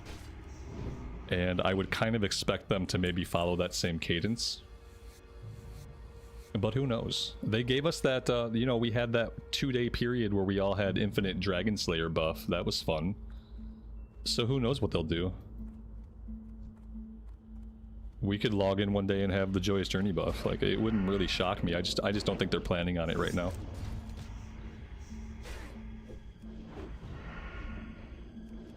It would be a really nice way to help people who wanted to get their characters capped prior to pre-patch, so they could switch over and level their Draenei or level their Blood Elves.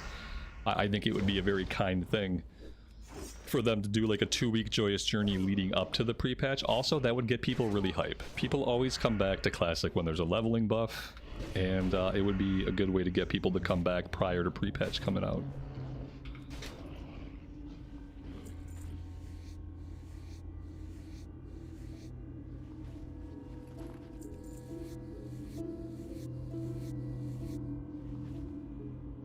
Ooh, some of these guys are dropping heavy leather. I didn't notice that till just now. That's nice.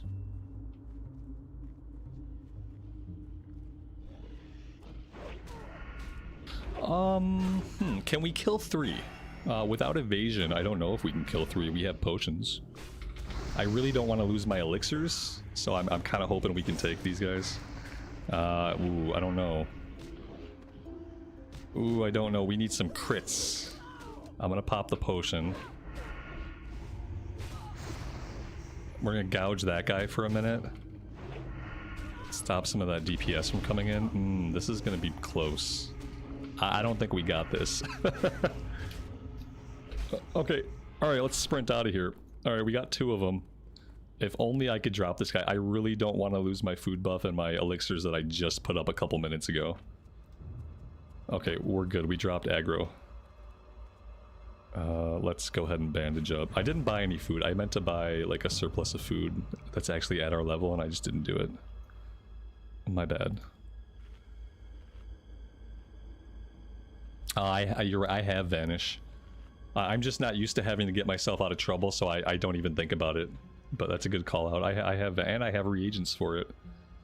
That would have been a really smart thing to do there. I'm kind of a noob on the rogue. This is my highest level classic era rogue. So I don't have all my rogue muscle memory reflexes yet. I am loving the rogue. Yeah, John, I am. This is going to be my main raiding tune for TBC for sure.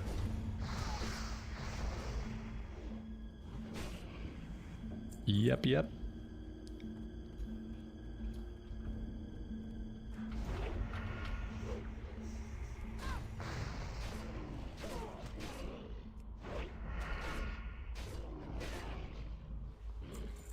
Alright, that is 12 out of 12. Gonna have to kind of fight our way out of here.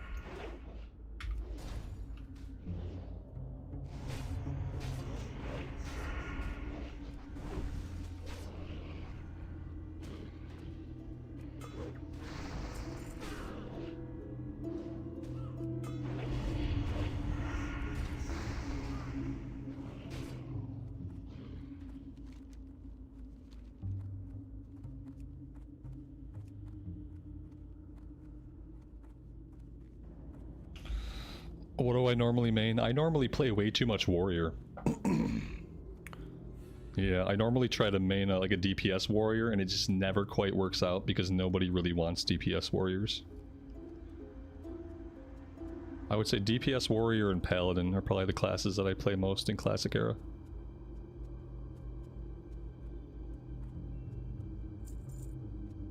And what usually ends up happening is, like, on a warrior I end up tanking, which I don't really want to do.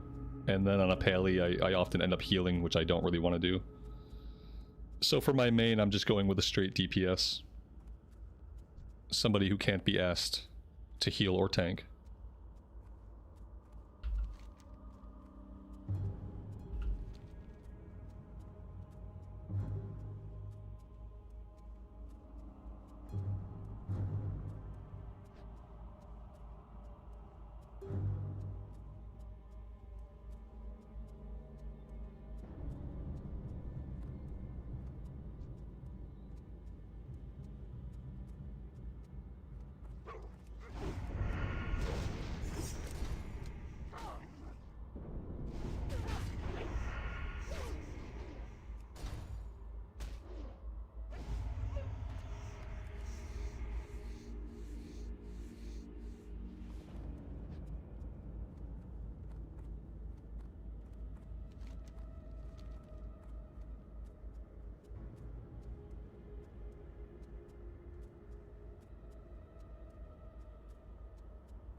I feel like we're missing one quest. Oh, you know what?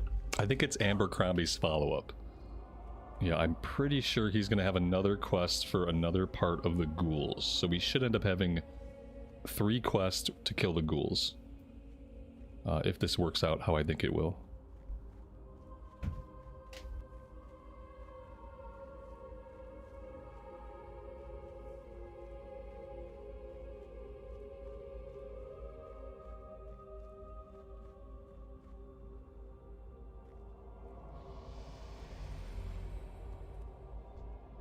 Something? See you around. Safe travels. See you later. Yeah, there we go. Ghoul ribs. So we need ghoul ribs, we need ghoul fangs, and we're going after 20 plague spreaders. We're gonna have to go down into the catacombs for that. We could group up, but the problem with grouping up is I'm losing a lot of kill XP.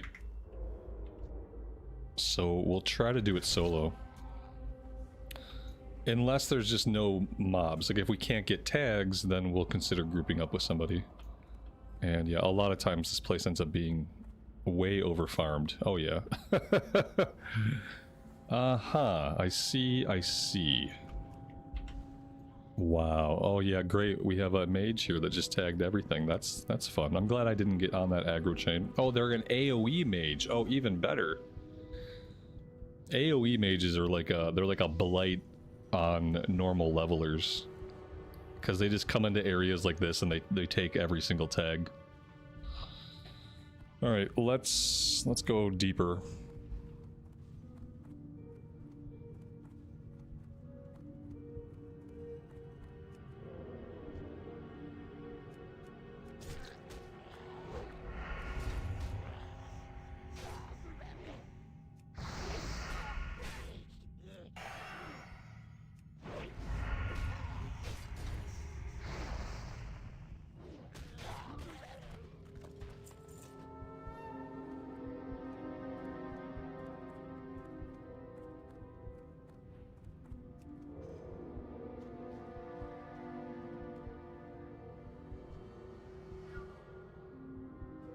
Wow.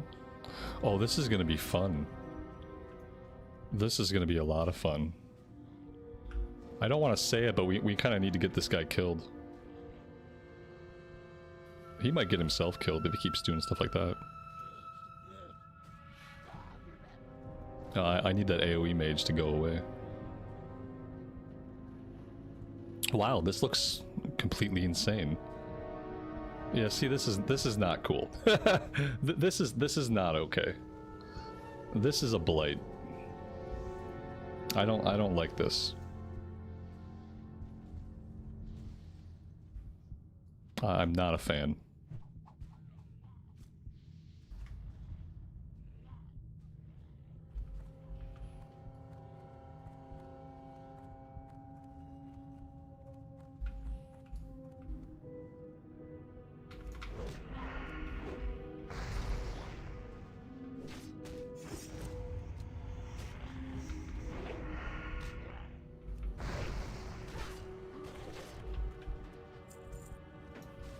This quest is hard enough to get done without 2 AoE mages wrecking it for everybody.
Jamal, I'm doing well.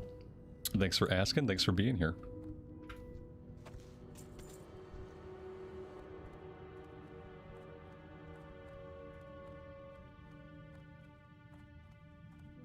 All right, guys. So far, we got 1 out of 20. 1 out of 20. We're on our way. To what? I don't know. To spending a long time in the catacombs. There we go. That's 2 out of 20.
Oh no, they plagued me. What did they give me?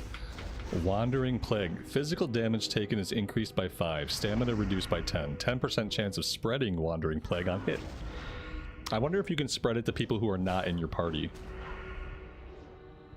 That would be interesting.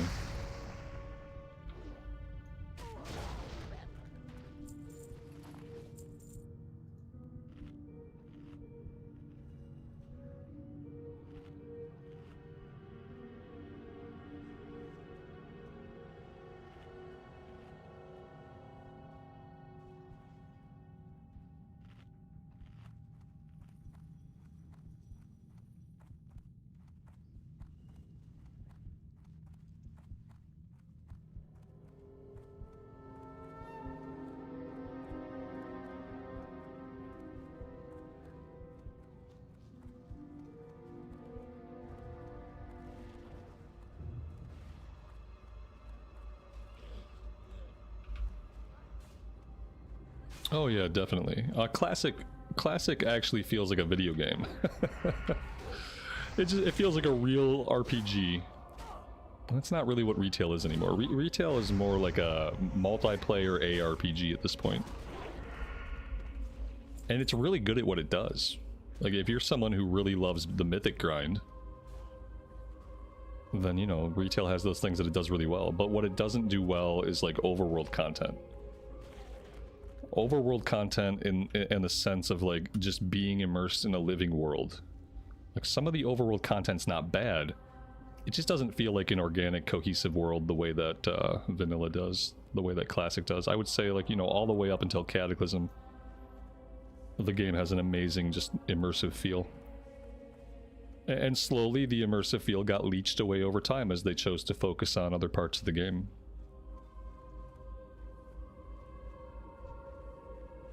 The hope of a Classic Plus is that we'll get a version of the game that gets new content without it going in the direction of negating the feel of the world and negating the sense of exploration and immersion. Like, that's kind of the dream of Classic Plus. Like, I want new content, but I want it to be classic and to stay that way.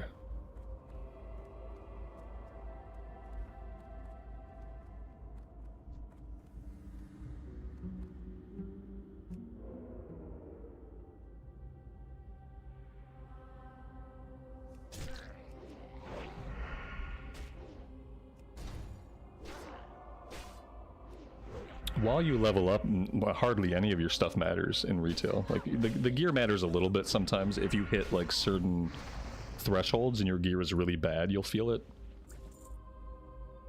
You'll feel it when your gear sucks. You won't feel it when your gear is good. Not while you're leveling up.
I mean, they're experimenting with overworld difficulty, because if you played any Legion Remix, there was a system in Legion Remix where you could toggle the difficulty in the overworld to a harder setting. And I played with that for a little bit, and it was harder. The enemies had actual health bars. They could actually deal damage to me. I had to use my abilities a little bit more intelligently to keep myself alive and keep fighting. And so that was good. I didn't play with it long enough to know if it would have lent any immersion to the leveling, but it was a bigger challenge. I had to think about my class abilities a bit.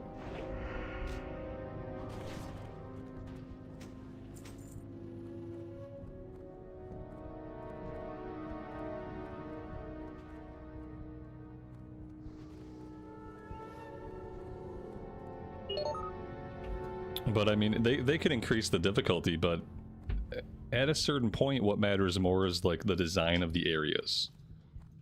How the areas are designed, how the areas are traversed. And a lot of that boils down to flying. If I have flying, like I'm never gonna feel immersed in a zone if my first and only experiences with that zone are me flying around. I'm never gonna get immersed if I'm just like flying from point to point, killing a few enemies and lifting off again. That's never gonna give anybody a sense of like exploration or immersion. Literally the only way to create immersion in an open world is to keep people's feet on the ground for a while. You have to keep people's feet on the ground. You have to design the areas to be explored on foot. You have to design the areas to be explored on foot and in a way that you make them seem like living environments. It should seem like there's things going on, like that the world is inhabited with people and with enemies. And you have to design that from the ground floor. You can't design that kind of world from the perspective of players flying all around. It just doesn't work.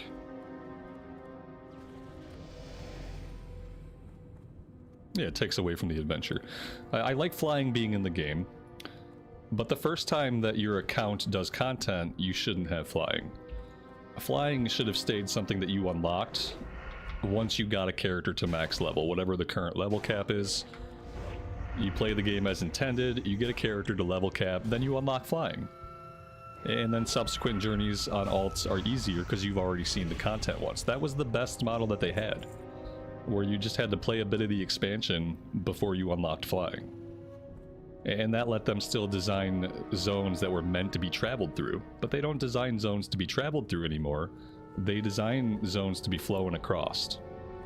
And so the only love that they give to areas are areas where quests are happening. And the rest of the world between the questing areas, if you're walking, if you force yourself to stay on foot like I've done, the world feels strangely big and empty. It's like you have this big empty space. And if you're on foot, it takes you a long time to traverse it. But since it feels vacuous, you don't get immersed because of the travel. You literally begin to feel, if you make yourself stay on the ground in retail, you start to feel like you're doing something wrong. Because you are. You're not playing the game as it was designed, because it's now designed with the idea that you're just going to fly from area to area. So until they change that, all of the difficulty in the world is not going to help people get more immersed. If you just want harder combat, that's absolutely fine. But it's never going to bring back the sense of RPG immersion as exploring on a ground mount, exploring on foot would do. And unfortunately, I don't see retail ever going back on that, especially now that dynamic flight is such a big thing, especially because the entire money-making scheme of modern WoW seems to kind of be around like selling people mounts, bundling mounts, and things like that. So I can't see that they would ever go back to an era where they don't have flying right away. Jason, thank you so much for the super chat. That is very kind of you. I really appreciate it. Thanks for being here and for hanging out with us today.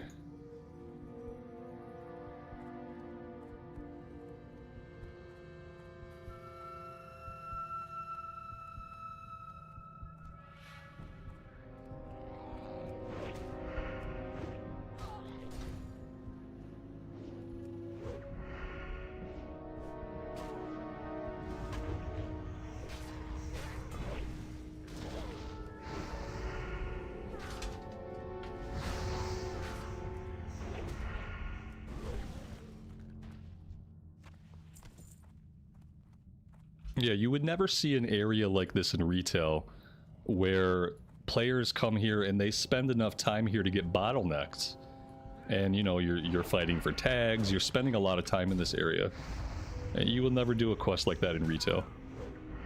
You'll never spend even a fraction of this time working on a single quest. It just doesn't happen. You're gonna fly into an area, and if you're in an area for as long as we've been, you're gonna have done like 5 quests right in that tiny area. And it's like, well, that's super efficient, but it also feels very contrived. If every time I get sent out on a quest, I have 3 quests to do or 4 quests to do, and that keeps happening again and again and again, like, oh, this little area has 4 quests going on. Oh, let's go back. Oh, this little area. It's like, it starts to feel really contrived. Because they're sending you not too far away all of the quest givers are sending you to do things in the same area. You never have a quest that's like way over here on the map, and then one that's down here, and then another up here. You have these little pockets. You have these little pockets of questing. And so you drop down into a little pocket of questing, you press your buttons a little bit, and then you've done it all, and then you fly to the next little pocket of questing. And that doesn't feel like an open world RPG at all. It feels like a contrived system for grinding up levels on a character. Because that's exactly what it is. It's leveling without a soul, essentially.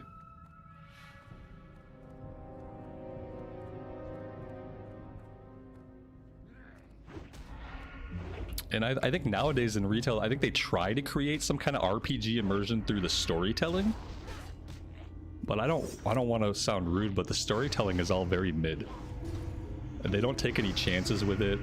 None of the characters are very interesting because they all have to be like very lukewarm characters that don't offend anybody.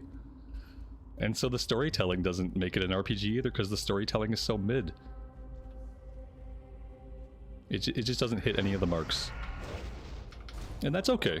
It's okay to not like it. It's okay to have it not be a game for you.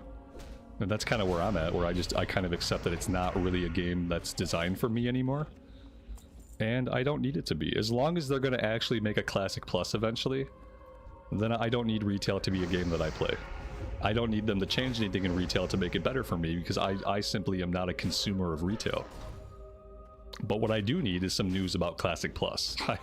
I would love to have some like solid information confirming the development of a game that I'm going to want to play one day. So we'll see if that happens sometime in 2026 or not. Let's see, poisons are gone. Let's get our poisons back up.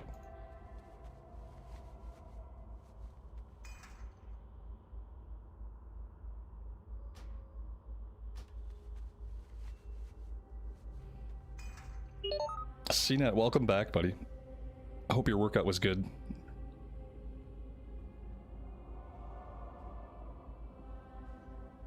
Will I try midnight? I don't know. If I try midnight, it might just be in my personal time. I don't think I'll bother making a lot of content for it. Especially because things are overlapping. They decided to make the midnight pre-patch like right when the TBC pre-patch is out, and so like if you're gonna make me choose between TBC and retail, that's an easy choice. Have a good one. Like, I'm just not gonna play retail. Safe travels. You know, if they'd spaced it out a little bit differently, then maybe I would have tried it, but I'm not interested. Everything I look at for it, like, it just doesn't interest me. I watch the cutscenes, I'm not very interested. I watch, like, the stuff about the new Demon Hunter spec, I'm not interested. Nothing about it makes me want to play it. Other than the fact that it has World of Warcraft in the title, I wouldn't be interested in it at all. And so I think I'm just gonna skip it. I think I'm just going to skip the rest of the World Soul Saga. And once the World Soul Saga is over, we'll see what they do with Azeroth after that. Maybe after the World Soul Saga, they'll do something that makes Azeroth a place that I want to adventure in again. And if they make substantial changes to how the game feels, then I'll go back. If they keep making the same kind of content, then I'll probably just avoid it, and I'll enjoy my Classic and my Classic Plus. We'll find other games to play, you know.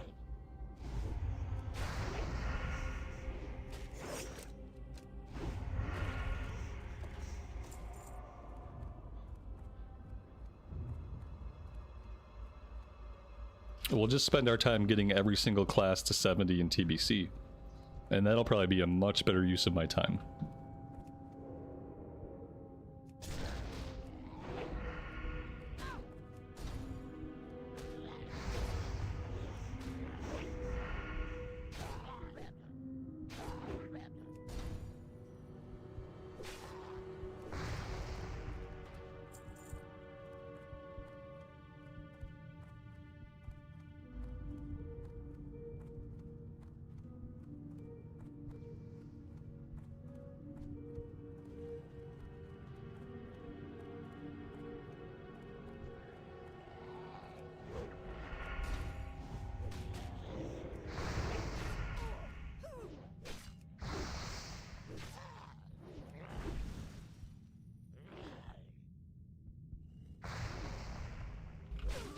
Is there more World Soul after midnight? Yeah, there's the Last Titan. So the World Soul saga was a trilogy. The War Within, Midnight, and then the Last Titan. And I'm hoping that the Last Titan, like, I hope Azeroth, like, cracks out of the planet like an egg cracking. The planet gets completely destroyed, everybody dies. And then we get taken to a different timeline. The Bronze, the Infinite, it's going to be the Infinite Dragonflight that does something, because the Infinite Dragonflight has come to be like a main pillar of the background story going on. You know, we've had the remixes where they're telling this kind of story about the Infinite Dragonflight and how they're not actually bad guys. And so the Infinite Dragonflight's going to end up doing something, maybe in collusion with the Bronze Dragonflight, and they're going to take us to a different timeline. And they're probably going to take us to a timeline where the Titans never did their thing, where maybe there were no Titans, maybe the Titans left Azeroth before installing all their installations and stuff like that. That's what I feel like they're going to do like a world revamp. I feel like the planet's going to crack open. There's going to be some big climax for the people that care about the story that's going on right now. That story is going to come to an end, and then we're going to find ourselves in a different timeline on an Azeroth that we recognize, but that is also very different. And so it'll be a familiar place that we know, but it'll have lots of secrets, lots of things we don't know, new lore to discover, new history to learn, new characters to meet that hopefully are more like Warcraft characters and less like Disney Pixar characters. That's what I would see happening. That's what I hope happens. Chromie will save everyone. Yeah, maybe. I think like Chromie and the Infinite Dragon people will come together and they'll pull some timey-wimey shenanigans and we'll just end up in a different timeline. Because we've already learned that, like, you know, the Titans told us that this is the true timeline, right? But of course the Titans would tell us that their timeline is the true timeline, but that's not the case. There are lots of timelines, and just because one of them is the way the Titans want it to be doesn't mean that's the true timeline.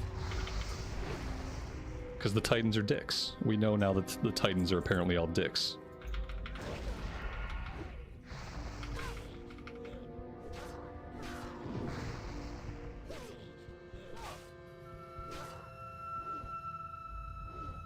What add-ons would I recommend for Classic?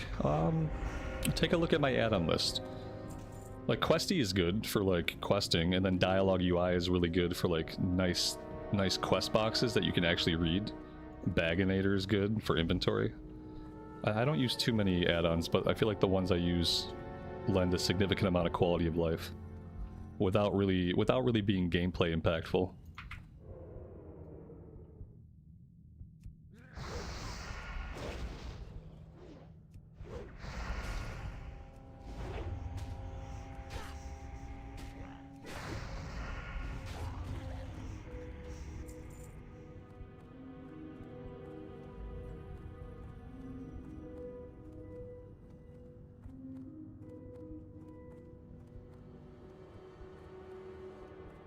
Grab Dialogue UI.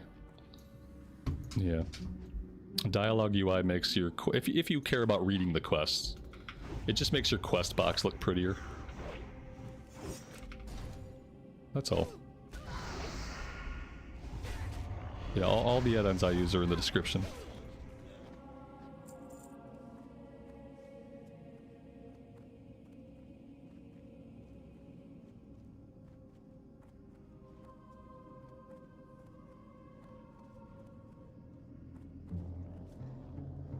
What are the odds I can come up here, go into stealth, use the bathroom, and come back and not be dead?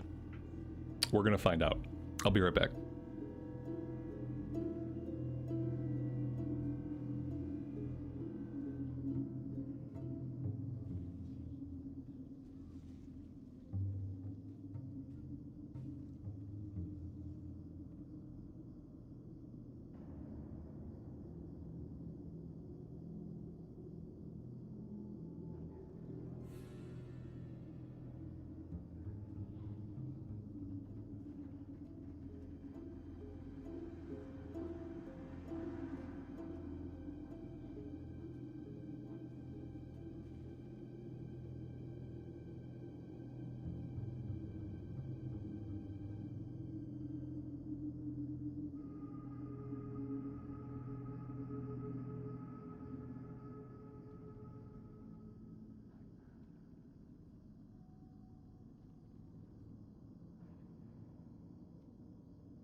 Alright, we survived.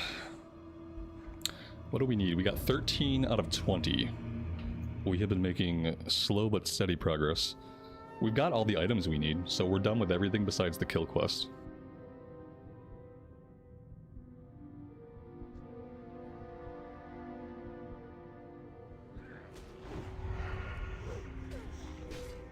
We seem to have also caught a lull in player activity. Either we caught a lull in player activity or we ended up in a lair without a lot of other people.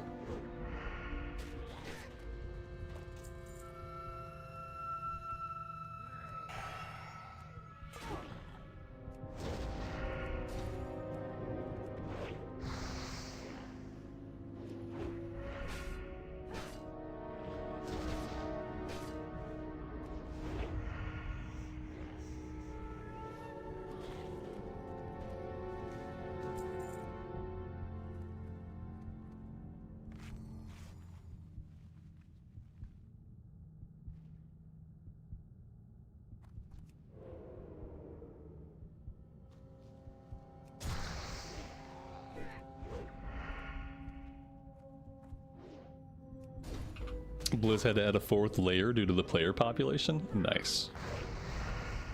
Nice. That's a good sign. I mean, layers are a pain in the butt. But if we didn't have them, life would probably be worse.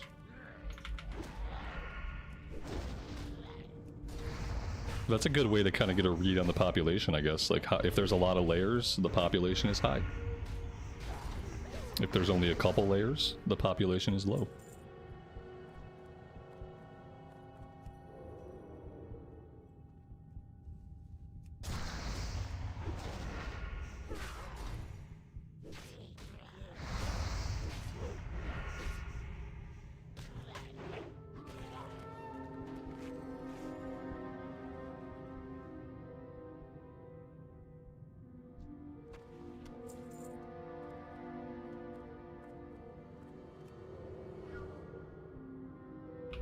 It has been nice seeing the server so active. Obviously, sometimes it holds you up, right? It's a double-edged sword, because sometimes you're trying to get a quest done and you just can't. But for the most part, it's nice. Especially for me, like, my time is not as restricted as most people's. So if it takes me 30 minutes to do a quest, it's not really the end of the world.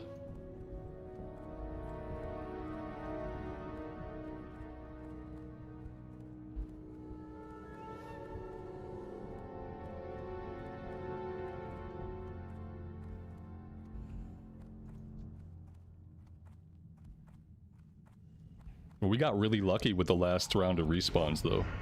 Like, everything, like, popped up last time as plague spreaders. Everything's popping up this time as plague spreaders. So we are almost done with this one.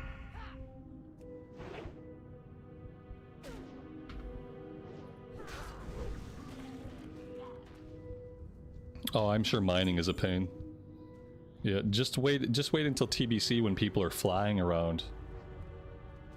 And then see if you can get any fell iron.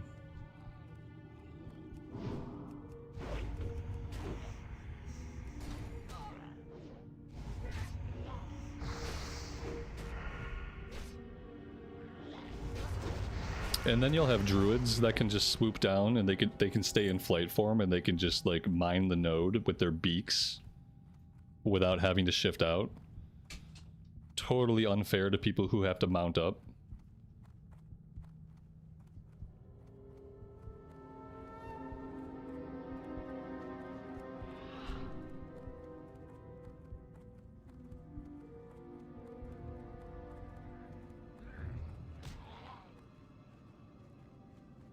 I don't know how I got all these mobs on me. That's a little bit weird. I came up out of the catacombs. There were a bunch of mobs that had damage on them, but they were all tagged for me. So, okay, wait a minute. What's going on with this? What can I do for you? Oh, the crates. Okay. See you around. Alright. The crate is somewhere else. Let's take a look. Are we... Oh, we can't hearth back. We got 13 minutes. So I guess we're making the run. Let's just run along the northern coast here. That'll get us back to town. Or, you know, we could go down here. We could grab the crate and the monocle, and then we could probably hearth back. If that takes like 12 minutes, we could do that, and then we can hearth back to town. I think maybe we'll do it that way. That way we can get the crate, we can turn that back into Abercrombie, then we can hearth out. Oh, druids can't mine in flight, they can only herb. I didn't know that. Was it Mista Pandaria where they could do both? I remember having like troubles getting minerals, and I remember druids like swooping down on me. Maybe that was like Kata or Mop. They can pick herbs, but they can't mine. That makes more sense. It's like, how do you mine with your face? Seems like that wouldn't be a good idea.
Druid Flight Form is still instant cast. Yeah, that's right.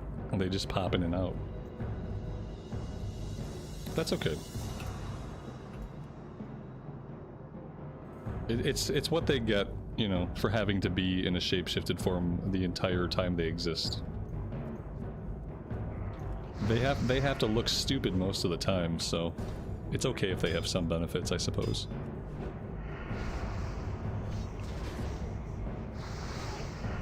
If you had to look like a moonkin, you'd want some perks too.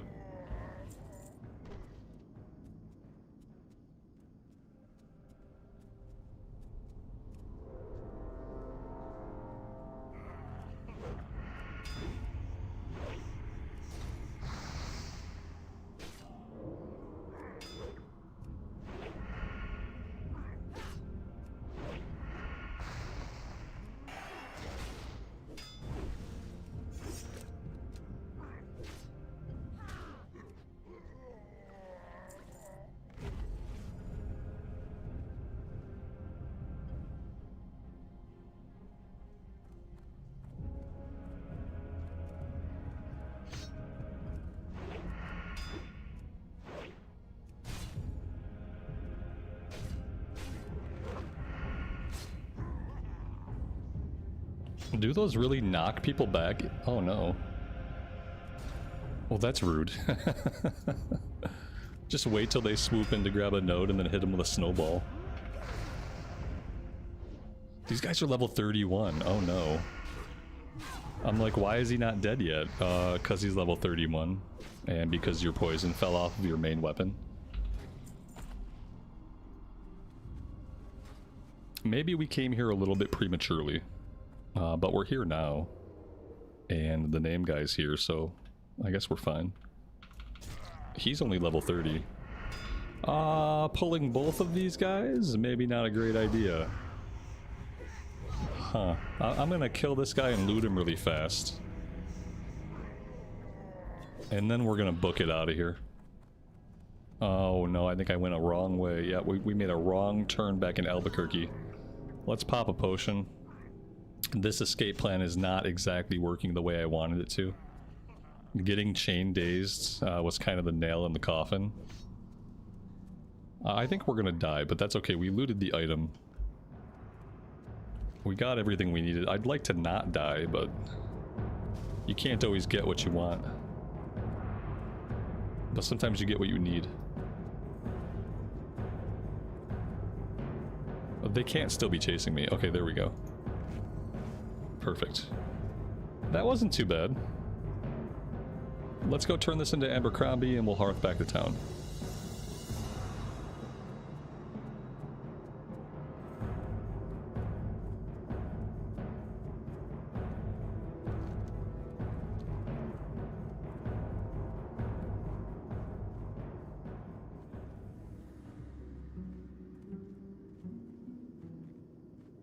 Somehow we did survive, yeah. I really thought we were gonna die. And we've also managed to take out a big chunk of Duskwood questing today. I don't know if we have too many quests left here. And I guess we're gonna have to revisit the wetlands. I think we should have some more stuff to do in wetlands. We have stuff we dropped in Red Ridge we can go pick up and do.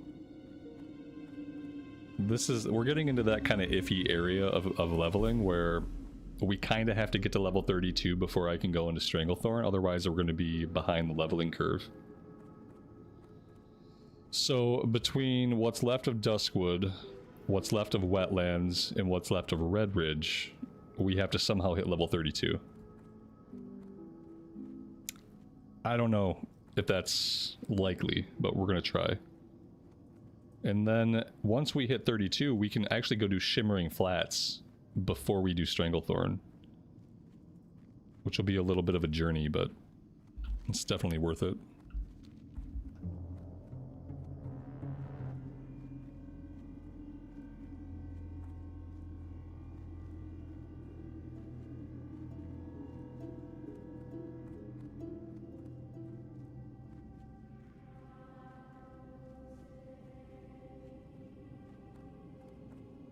Hello.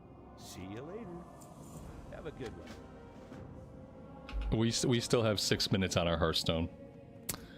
Oh man, what a bummer.